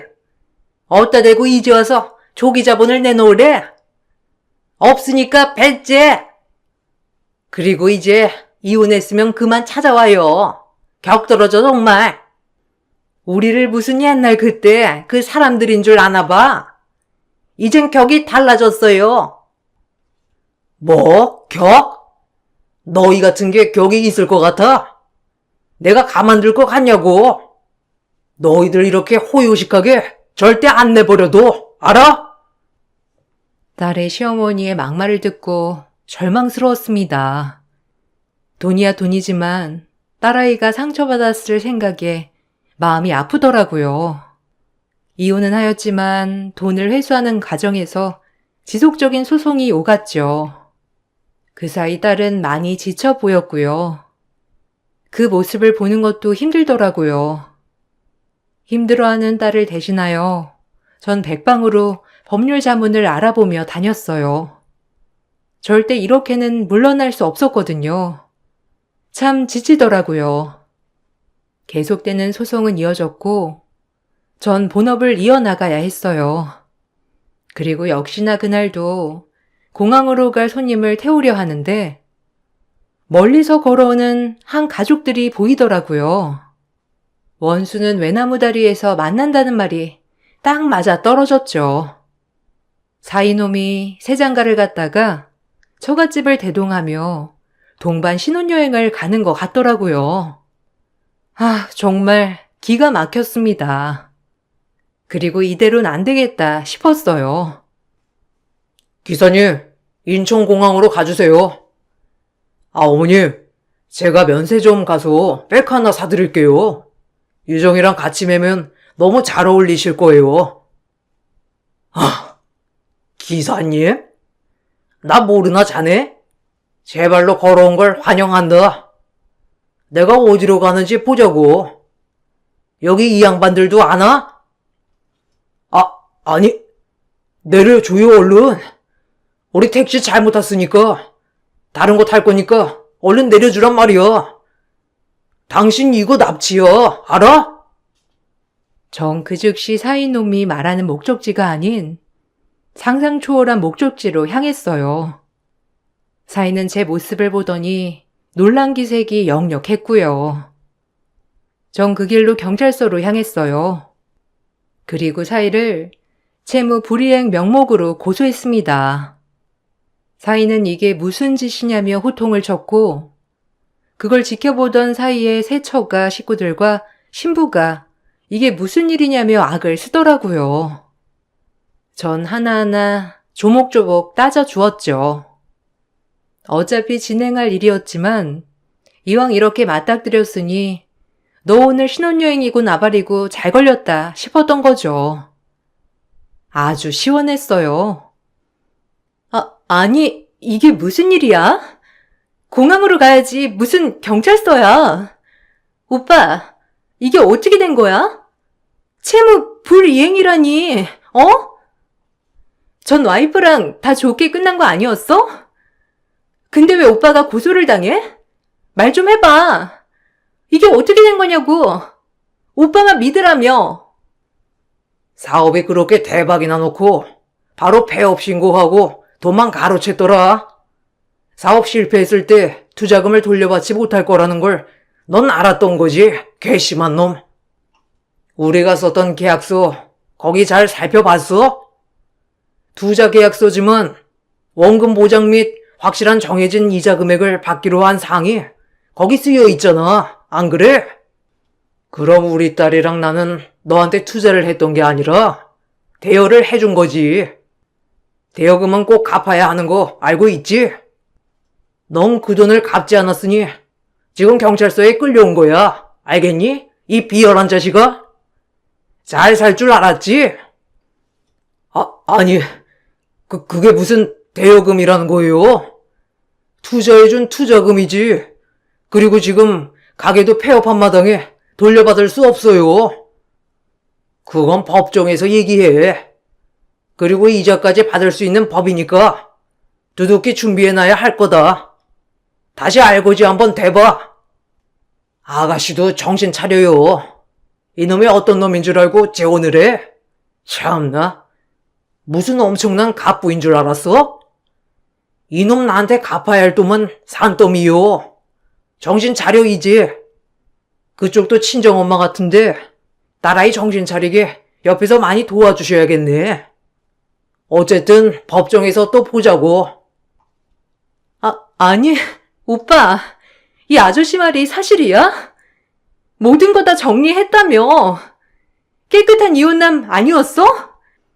아니, 채무 불이행은 또 뭐고? 그러게. 아니, 이서방, 말해보게. 이거 지금 무슨 말이야, 전부? 자네 무슨 돈 관리 지저분하게 한 거 있어? 전 그렇게 사인의 가족을 경찰서에 내려주고 바로 법률 자문을 받으러 간 후 다시 한번 힘차게 싸움을 시작해 나갔습니다. 불행 중 다행인지 저희가 쓴 계약서 마지막 칸에 원금 보장 및 확실한 이자를 받기로 한 내용이 명시되어 있어 대여금에 가깝다는 판결이 떨어졌고 사위는 그동안 밀린 이자와 함께 자그마치 12억이라는 돈을 토해내야 했죠. 본인이 꾀를 쓰다 당해버린 셈이에요. 아주 웃기더라고요. 사위는 법정에서 울부짖더라고요. 얼마나 고소하던지 딸아이 인생을 망치려 한 대가가 12억의 가치보다 더 크지만 그래도 모든 투자금과 이자까지 빼앗고 나니 그나마 1차적으로 속은 뻥 뚫렸어요. 그 후 이자료 소송도 또 걸었어요. 정신적 피해 보상과 함께 말이죠. 정말 길고 긴 싸움이더라고요. 2년이 흘렀나?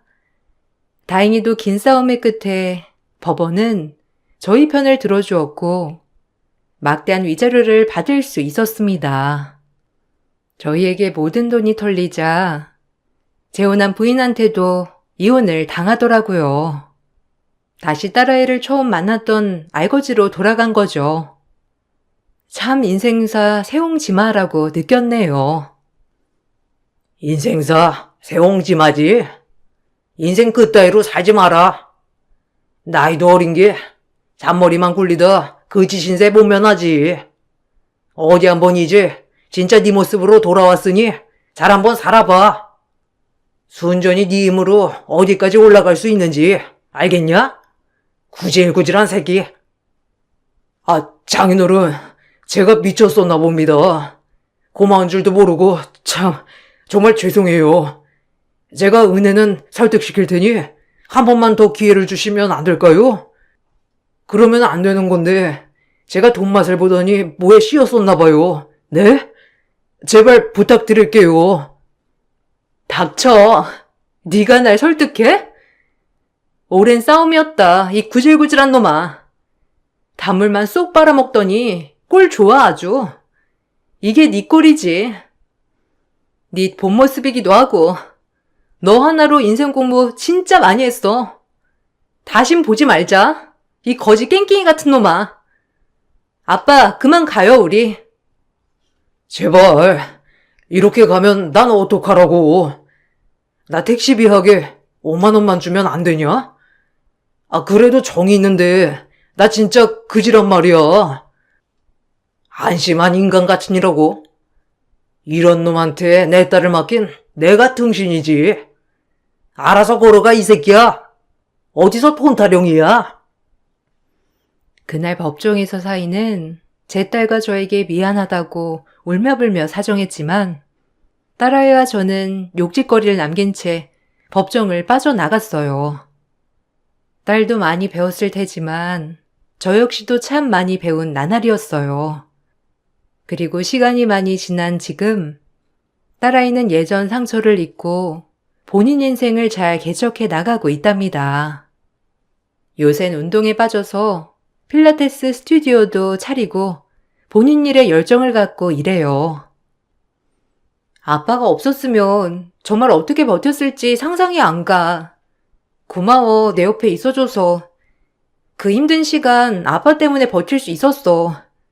정말 이제 말뿐이 아니라 내가 아빠한테 효도 왕창 할 거니까 무조건 건강만 하셔요. 알겠죠? 늘 든든한 우리 아빠 고마워요. 네가 이렇게 밝아지는 모습을 보니까 좋다. 그러니까 용기 잃지 말고 지금처럼 하고 싶은 거 다 하면서 살아가. 알겠지?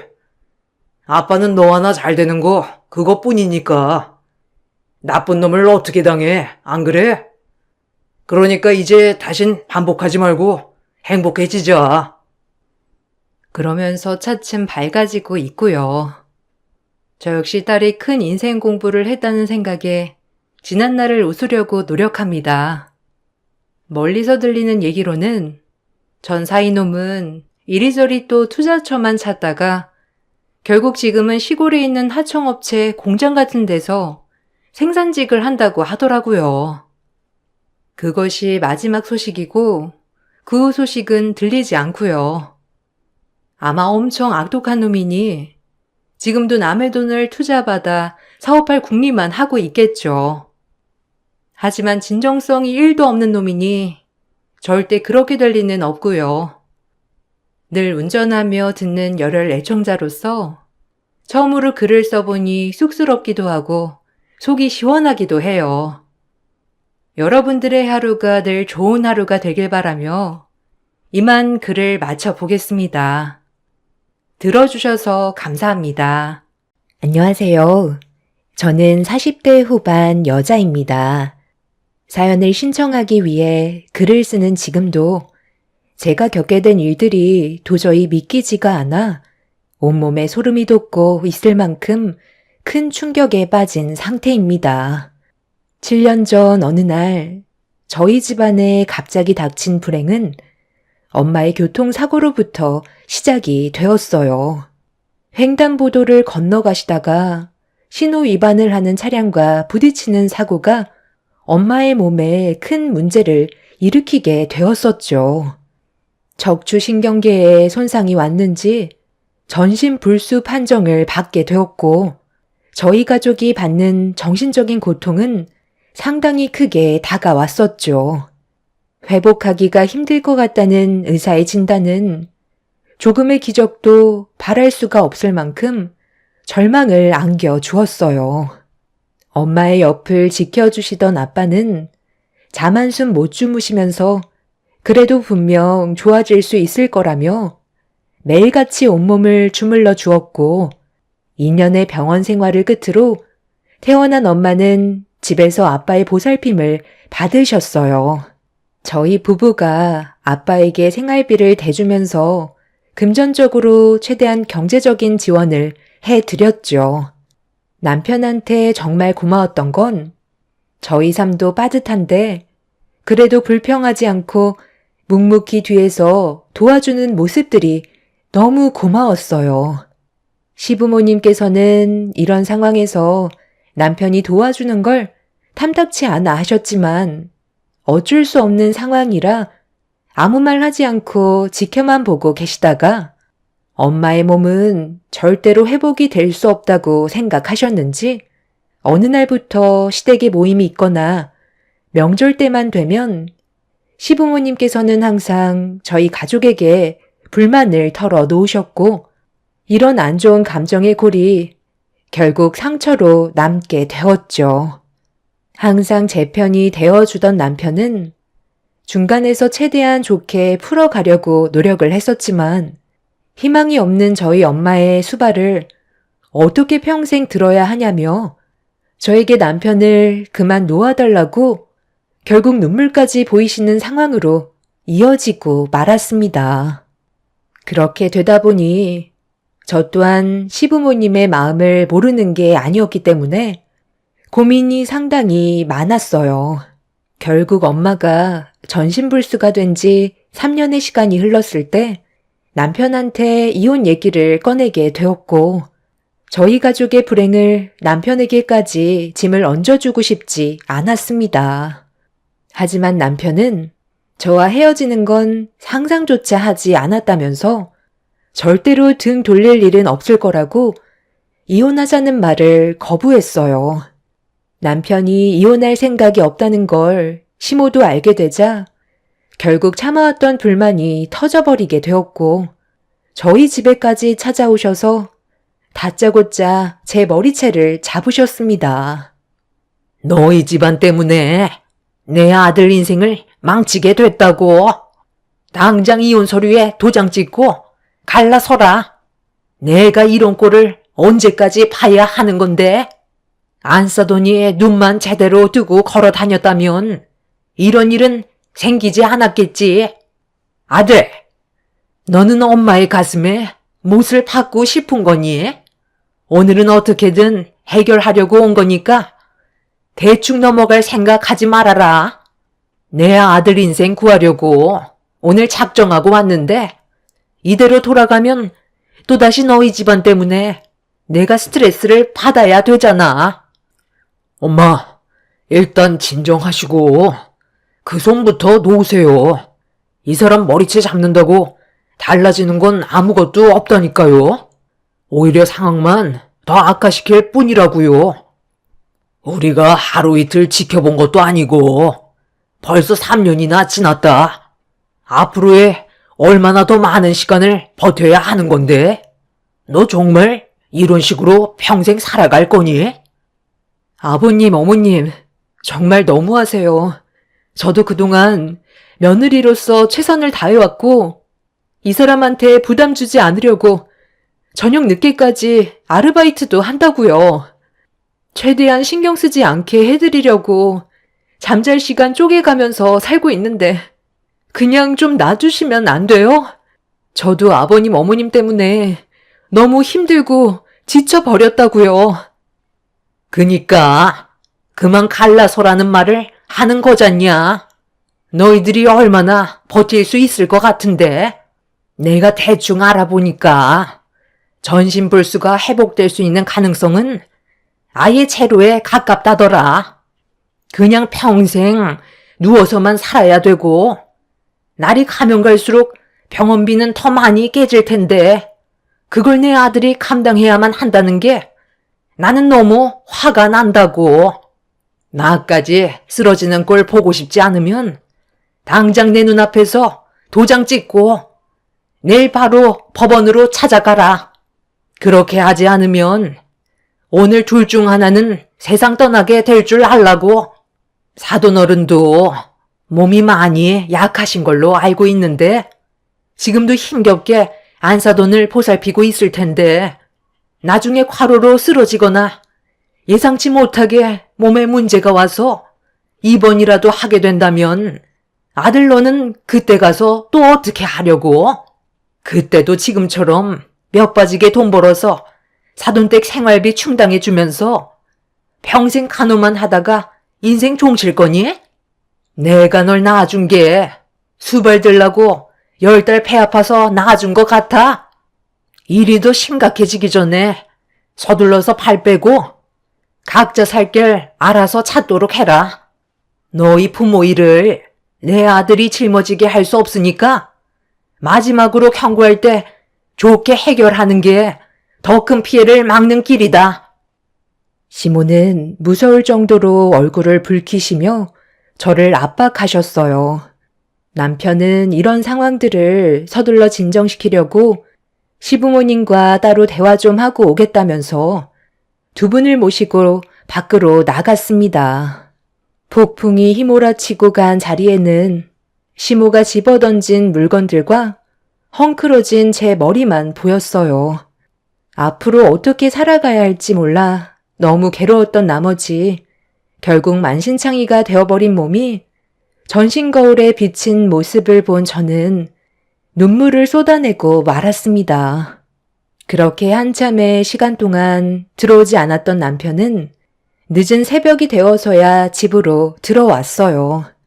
녹초가 된 모습으로 힘겨워하던 남편은 곧장 침대에 누워 깊은 잠에 빠져버렸고 혼자서 모든 걸 애쓰고 있는 모습을 지켜보고 있는 저도 마음이 너무 안 좋았어요.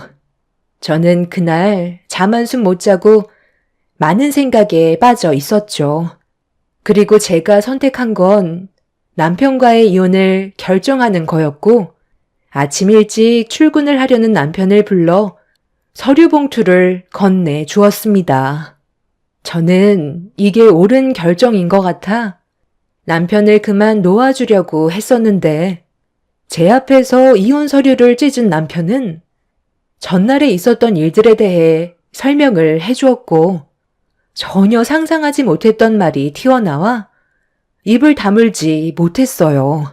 남편은 시부모님께 저희 부부가 앞으로 살아가는데 더는 방해하지 않겠다는 확답을 받게 된 거였죠. 남편이 전날에 시부모님과 한참 동안 진지하게 대화를 나눴고 최대한 좋은 방향으로 나아갈 수 있게 설득을 시킨 끝에 시부모님께서는 그런 남편의 진심을 알게 되셨는지 저희 부부의 문제를 더 이상 입 밖으로 꺼내지 않으셨어요. 시부모님과의 관계가 좋아지지는 않았지만 그래도 저희 부부가 열심히 살겠다는 걸 받아주셨다는 거에 감사했었고 그렇게 앞만 보며 정신없는 날들을 보내다 보니 어느새 엄마가 전신불수가 된 지 7년이라는 시간이 흘러 버렸습니다. 그렇게 평소와 다를 것 없는 똑같은 생활을 유지하고 있던 어느 날, 퇴근하자마자 집이 아닌 부모님의 집으로 향하게 됐는데, 그날이 부모님의 결혼 기념일이었어요. 그래서 부모님께 드릴 선물을 가지고 깜짝 방문을 했었죠. 보통 때라면 먼저 연락을 드리고 현관문 비밀번호를 누른 다음 들어갔었지만 그날은 택배가 온 것 마냥 초인종을 눌렀고 집안에 계신 아빠가 누구시냐고 물어보시길래 택배가 왔다면서 사인을 해달라고 문 좀 열어달라고 말씀드리자 아빠가 문을 열어주셨어요. 그리고 제가 웃으면서 아빠 앞에 나타나는 순간 갑자기 문을 쾅 하고 닫아 버리셨습니다. 많이 당황하셨는지 아빠의 얼굴은 상당히 놀라신 듯한 얼굴 표정이셨어요. 저는 웃으면서 현관문 비밀번호를 누르고 들어가려는데 안쪽에서 걸쇠로 문을 걸어 잡으셨고 아빠의 행동에 당황한 저는 많이 놀라신 듯한 아빠에게 결혼기념일 선물을 가지고 왔다며 문을 열어달라고 부탁을 드렸지만 아빠는 잠깐만 기다리라는 말 한마디 던지시곤 바로 문을 열어주지 않으셨어요. 그렇게 한참 동안 문 앞에 기다리고 있다가 아빠가 거친 숨을 고르시면서 현관문을 열어주셨고 온몸에는 땀으로 맺혀 있길래 왜 문을 빨리 안 열어줬냐고 여쭤봤어요. 아빠는 집안이 엉망인 모습을 저에게 보여주고 싶지 않았다며 대충 정리를 하셨다며 저를 거실에 앉혔습니다. 저는 자연스럽게 대화를 이어나갔죠. 엄마는 요즘 어때요? 아직까지도 예전과는 다를 게 없죠? 하루빨리 몸이 괜찮아져야 할 텐데 병원에서는 전혀 가망이 없어 보인다고 하셨죠? 이제 병원도 가지 않을 생각이다. 오히려 병원에 가면 희망마저 빼앗기고 오는 기분이라 나도 더 지치게 되는 것 같더라고. 그래서 약만 타서 먹이려고. 그리고 다음부터는 이런 장난 안 쳤으면 좋겠다. 내가 너희 엄마 살피고 있는데 갑자기 연락 없이 나타나면 하던 일을 중단해야 되고 나가야 하니까 많이 곤란하네. 너희 엄마가 지금 자고 있어서 잠깐 얼굴만 보고 나오는 건 괜찮긴 한데 요즘 들어 몸이 더 안 좋아졌는지 잠을 잘 못 자서 겨우 깊은 잠에 빠졌거든. 웬만하면 안 들어가는 게 좋을 것 같기는 한데 네가 보고 싶다면 살짝만 보고 오던지. 그리고 이제 매번 안 찾아와도 된다. 너도 생활이 있고 애들도 돌봐야지. 김서방도 챙겨야 하는데 사부인한테 또 안 좋은 말 듣기라도 하면 어쩌니? 여긴 아빠가 있으니까 걱정하지 말고 더 늦기 전에 이만 들어가 봐라. 그래도 우리 딸이 아빠 엄마 결혼기념일 잊지 않고 챙겨줘서 정말 고맙다. 나중에 시간을 다시 잡든지 하자. 너희 엄마도 네가 제일 걱정이라고 하더구나. 엄마는 전신을 움직이지는 못하셔도 얼굴의 감각은 살아있으셔서 대화를 주고받는 데는 크게 어려움이 없었어요. 만약 얼굴에까지 이상이 생겼었다면 더 많이 힘들었었겠죠. 아빠가 오랜 시간 버틸 수 있으셨던 것도 엄마와 대화가 되기 때문에 힘드셔도 이겨내실 수 있으셨습니다. 그렇게 저는 엄마가 잠에서 깨지 않게 하기 위해 볼일만 끝내고 서둘러 집으로 돌아갔어요. 그리고 그날 이후 아빠의 부탁으로 저는 2번 다시 깜짝 방문은 하지 않았었죠. 그렇게 한동안 조용하게 식당 일을 하며 지내고 있던 어느 날 지방 출장 뷔페 의뢰가 들어와 제가 없는 동안 남편이 저 대신 빈자리를 채워줘야만 했었어요. 남편은 저보고 걱정하지 말라면서 잘 다녀오라고 안심을 시켜줬었죠. 일 처리가 빨리 진행이 되면 당일 저녁에도 올라올 수 있기 때문에 최대한 서둘러서 일을 마무리 지으려고 했었지만 생각했던 것보다 시간이 오래 걸려 어쩔 수 없이 다음날에 올라와야만 했어요. 그렇게 다음날 아침 일찍 올라올 수 있었는데 하필 가는 날이 장날이라고 차에 펑크가 나서 시간이 지체될 수밖에 없었어요. 그렇게 카센터에서 차 수리를 받고 있었는데 갑자기 친구한테 전화가 왔습니다. 저와 오랜 세월 함께 알고 지내던 둘도 없는 친구였죠. 평소에도 자주 만나고 연락도 주고받았었기 때문에 그날도 별 생각 없이 친구의 전화를 받았어요. 그런데 친구의 말을 듣는 순간 너무 큰 충격을 받아 할 말을 잃었고 제가 믿지 않자 저에게 사진 한 장을 보내준 걸 확인하자마자 온몸에 소름이 돋았네요. 사진 봤어? 내가 왜 이런 걸로 너한테 쓸데없이 거짓말을 하겠니? 잠깐만 기다려봐봐. 좀 더 가까이에서 찍은 사진으로 다시 보내줄게. 어때? 확인해 봤어? 확실히 너희 엄마 맞지?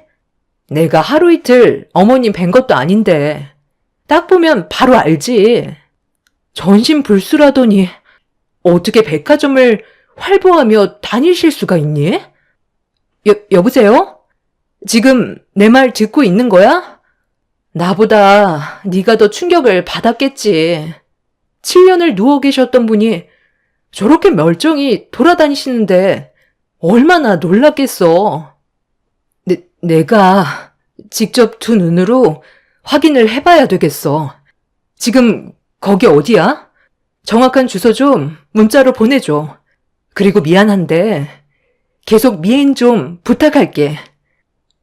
때마침 타이어 수리도 끝이 나서 친구가 보내준 주소로 서둘러 출발을 했어요.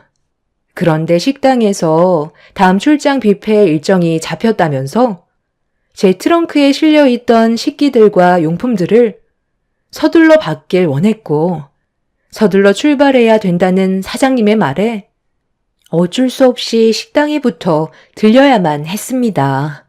원래 회사에서 근무를 했던 제가 식당 일을 하게 된 이유는 저만의 사업을 해보고 싶었고 출장 뷔페라는 일이 전국을 돌아다니기 때문에 집에만 계시는 저희 엄마가 답답하실까봐 바람이라도 쐬어드리고 싶어서 식당 일을 배우기 시작했었죠.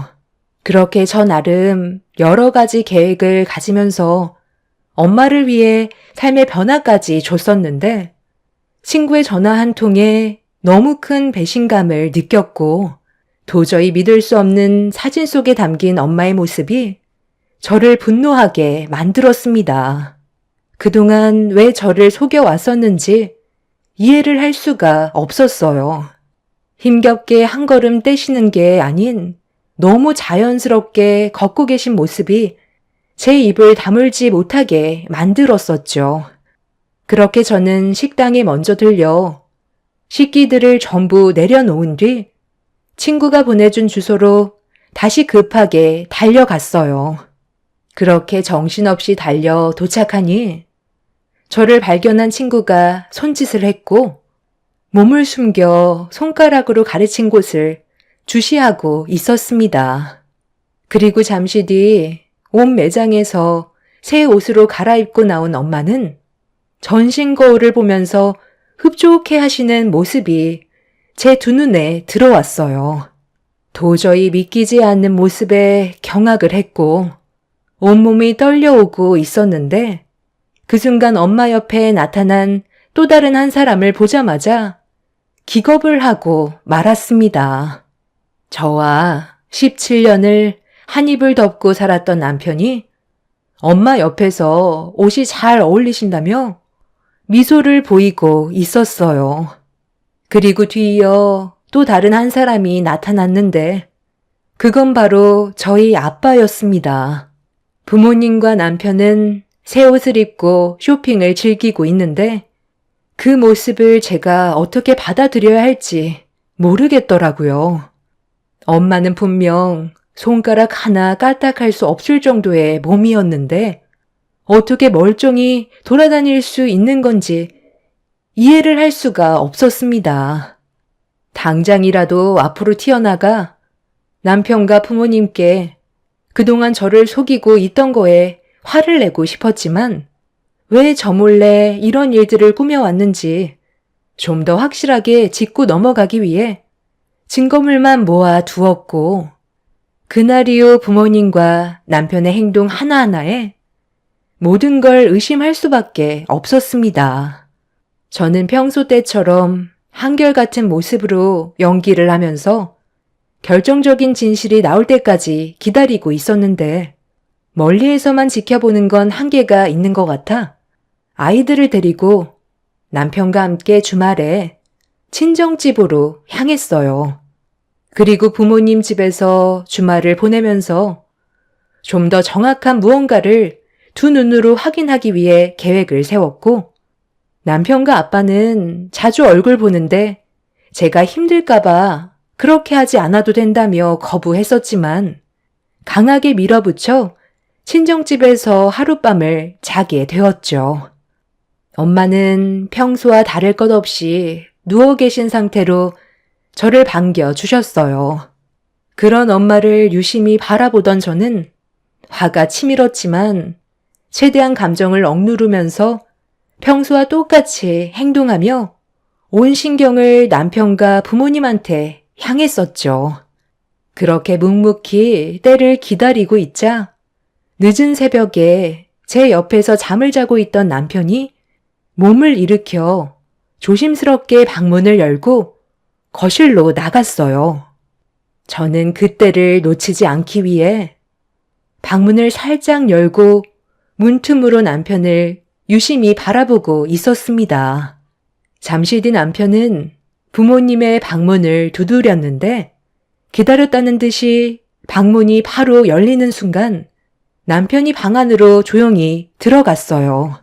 저도 서둘러 부모님 방문 쪽으로 걸음을 옮겨 안에서 나누는 대화를 듣기 위해 귀를 기울였고 먼저 입을 열은 남편의 한마디에 그동안의 모든 진실을 알 수 있었습니다. 남편과 부모님이 저를 속여왔다는 거에 너무 큰 실망을 하게 되었고 그동안 저 혼자 쓸데없는 짓을 했다는 거에 결국 눈물을 흘리고 말았습니다. 장모님, 요즘 너무 돌아다니신 것 같은데 자제 좀 부탁드릴게요. 보는 눈이 많기 때문에 조심해서 나쁠 거 없잖아요. 이러다 걸리면 남은 3년 동안 보험료 못 타 먹는다니까요. 장모님 하고 싶으신 거 3년 뒤에 하세요. 그때 기적처럼 몸이 조금씩 움직이는 것 같다고 천천히 상황을 좋게 만들면서 모두를 속이면 되는 거니까 지금은 웬만하면 집에 계시는 게 좋을 것 같아요. 제 말을 지금까지 따라주셨으니 7년간 보험금 혜택을 받으실 수 있으셨던 거예요. 얼마 안 남았어요. 그리고 요즘 들어 저 사람 행동이 좀 의심스러워요. 뭔가 눈치를 챈 것 같은데 아직까지 그렇다 할 액션을 주지 않아서 상황을 지켜만 보고 있거든요. 7년 동안 한 번도 하지 않았던 행동을 오늘 보여줬잖아요. 장인어른께서 많이 힘드실까봐 짐이 되기 싫어했던 저 사람이 갑자기 왜 장인어른 집에서 자겠다고 하겠어요? 앞으로의 행동을 최대한 조심하는 게 좋겠어요. 아무리 동네를 벗어나셨다고 해도 보는 눈은 많기 때문에 언제 어디에서 걸릴지 그건 아무도 모르는 거예요.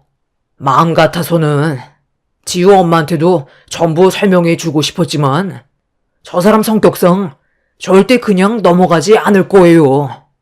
저희가 지금 적발되면 징역을 면하지 못하니까 보험료 지급이 끝나기 전까지는 조금만 더 조심할 수 있게 신경 좀 써주세요. 이러다 정말 징역 살면 어떡해요? 아이, 나도 얼마나 답답했으면 그랬겠나. 그래도 바깥바람 쐬니까 그나마 좀 살겠더라. 그래도 내가 사위 하나는 잘 둬서 그동안 잘 먹고 잘 지내고 있었네. 당신 때문에 요즘 내가 얼마나 조마조마한 줄 알아? 이러다 정말 걸리기라도 하면 어쩌려고 그래? 저번에도 우리 결혼기념일이라고 했을 때 갑자기 찾아와서 얼마나 놀랐는지 알아? 내가 그래서 뭐라고 그랬어? 그날 조심하는 게 좋을 것 같다고 했잖아. 만약 그때 방에 들어가기라도 했으면 어쩔 뻔했어? 생각도 하기 싫은 순간이었다고. 왜 사람들이 범행을 저지르고 결국 잡히는지 알아? 쓸데없는 행동을 너무 많이 해서 그러는 거야. 당신 마음 이해하겠는데 웬만하면 3년간 집에서 조용히 지내야 돼. 사위 말 들어서 나쁠 것 없다고. 보험 설계사 말을 믿어야지. 우리가 살아갈 수 있는 거라고. 누가 보면 내가 처음부터 거짓말 한 걸로 알겠어. 당신도 내 몸 전체가 움직이지 않았던 거 두 눈으로 봤었잖아. 그때 의사가 뭐라고 그랬어? 나는 가망이 없다고 했었는데 정말 기적적으로 온몸의 신경이 살아나기 시작했던 거잖아. 그때 내가 얼마나 힘들었는지 알아? 이건 나에 대한 보상인 거라고. 장모님 마음 충분히 이해해요. 그래서 저도 최대한 많은 혜택 받으실 수 있게 노력하고 있는 거고요. 그러니 조금만 참고 기다려주세요. 그런데 3년 뒤에 우린 어떻게 되는 거야? 그동안 써왔던 게 있는데 갑자기 보험료가 끊기면 적응이 안 돼서 많이 힘들지도 모르잖아. 다른 방법 없는 거야? 있기는 한데 이건 두 분의 허락이 좀 필요해서요. 그동안 저도 정말 고민을 많이 했었거든요. 제가 그 사람 몰래 생명보험에 가입을 해놓긴 했지만 이건 어디까지나 만약을 위해서 가입을 해놓은 거기 때문에 제가 일부러 지우 엄마를 세상 떠나게 하려고 가입한 건 아니라는 걸 알아주셨으면 좋겠어요. 생명보험? 얼마나 가입이 되어 있는 건데? 솔직히 매달 보험료 찔끔찔끔 받는 거 마음에 안 들었었는데 생명보험은 일시불로 당겨받을 수 있는 거잖아. 그래서 당신은 지금 우리 딸을 사고사로 위장하자는 거야? 쓸데없는 생각하지 말고 집에나 박혀 있어. 3년이나 타먹을 수 있는 걸 감사하게 생각하라고. 그렇죠. 아직 3년이나 남았으니까 그동안 생각할 시간은 많아요. 말 그대로 보험일 뿐이잖아요. 사람 일은 앞으로 어떻게 될지 아무도 모르니까요. 남편과 부모님의 말에 경악을 한 저는 그 자리에 주저앉았고 핸드폰에 녹음된 파일을 들고 서둘러 방으로 들어왔어요. 엄마는 제가 방 안에서 자고 있는 줄 알고 더욱더 대범하게 행동을 하면서 거실을 활보하고 있었습니다. 남편과 부모님은 제가 보험료를 타먹으려는 잘못된 행동을 보게 된다면 그냥 넘어가지 않을 성격이라는 걸 잘 알고 있었는지 저한테는 비밀로 하고 있었죠.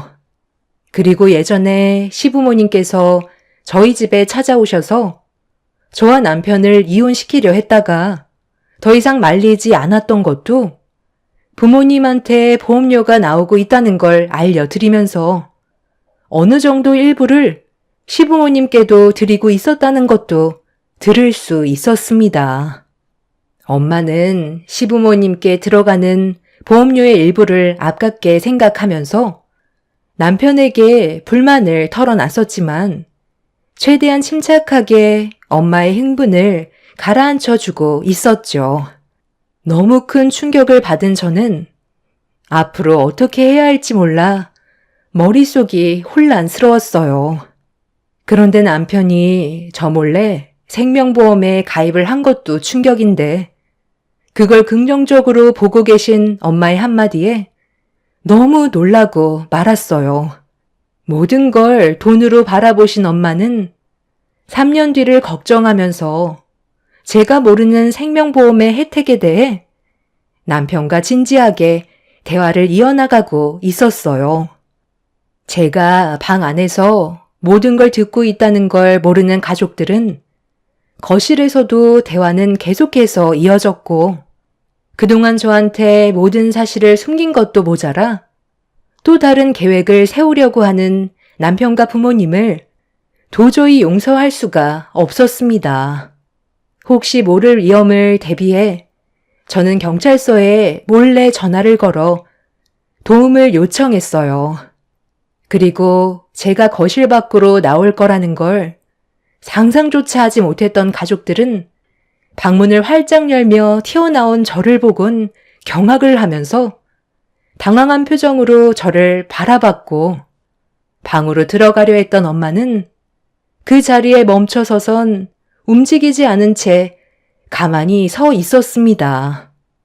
몇 초간 침묵이 흘렀고 남편이 저에게 천천히 다가와 전부 다 설명하겠다면서 저를 잡으려 하길래 남편의 뺨에 손을 올려버린 뒤 그동안 저를 속인 거에 대해 화를 내며 집안을 난장판으로 만들어 버렸습니다.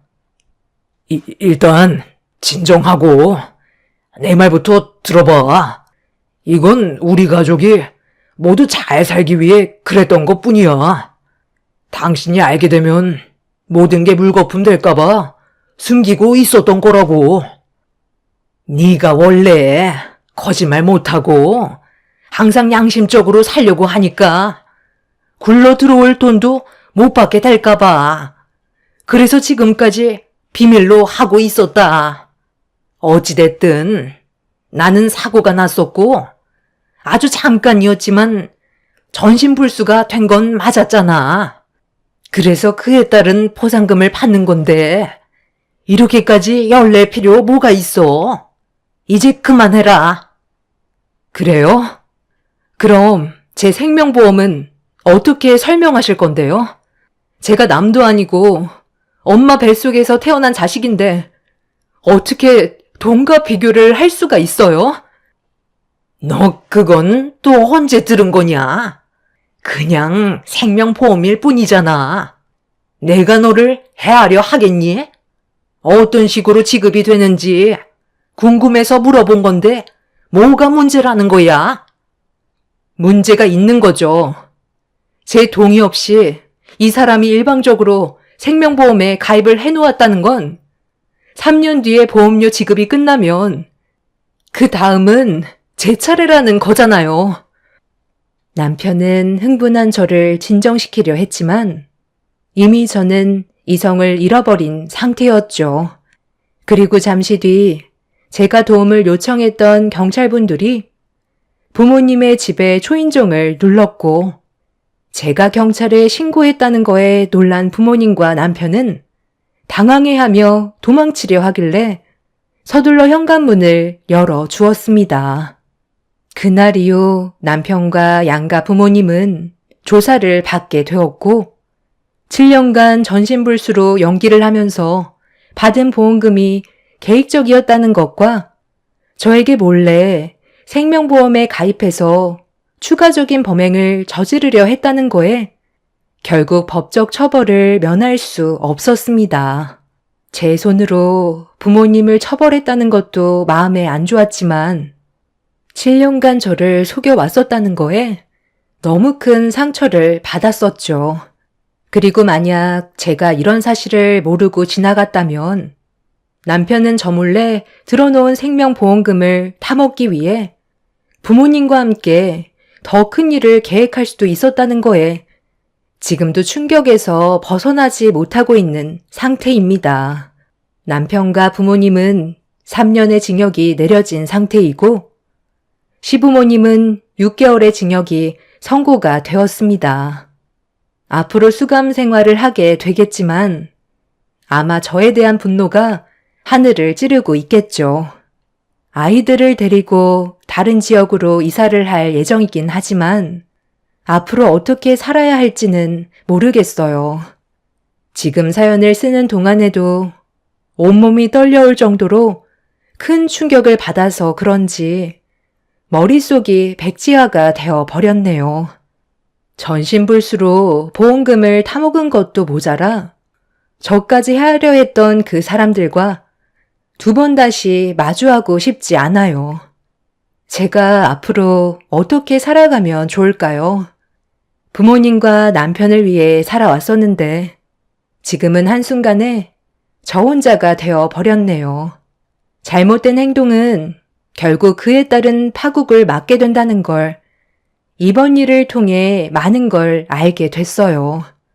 제가 융통성 없이 올바름을 추구한다며 부모님과 남편도 답답함을 호소했지만 분명 제 결정이 옳았다는 걸 깨닫게 되기를 바랄 뿐입니다. 제 사연 들어주신 분들, 오늘 하루 행복하세요. 감사합니다.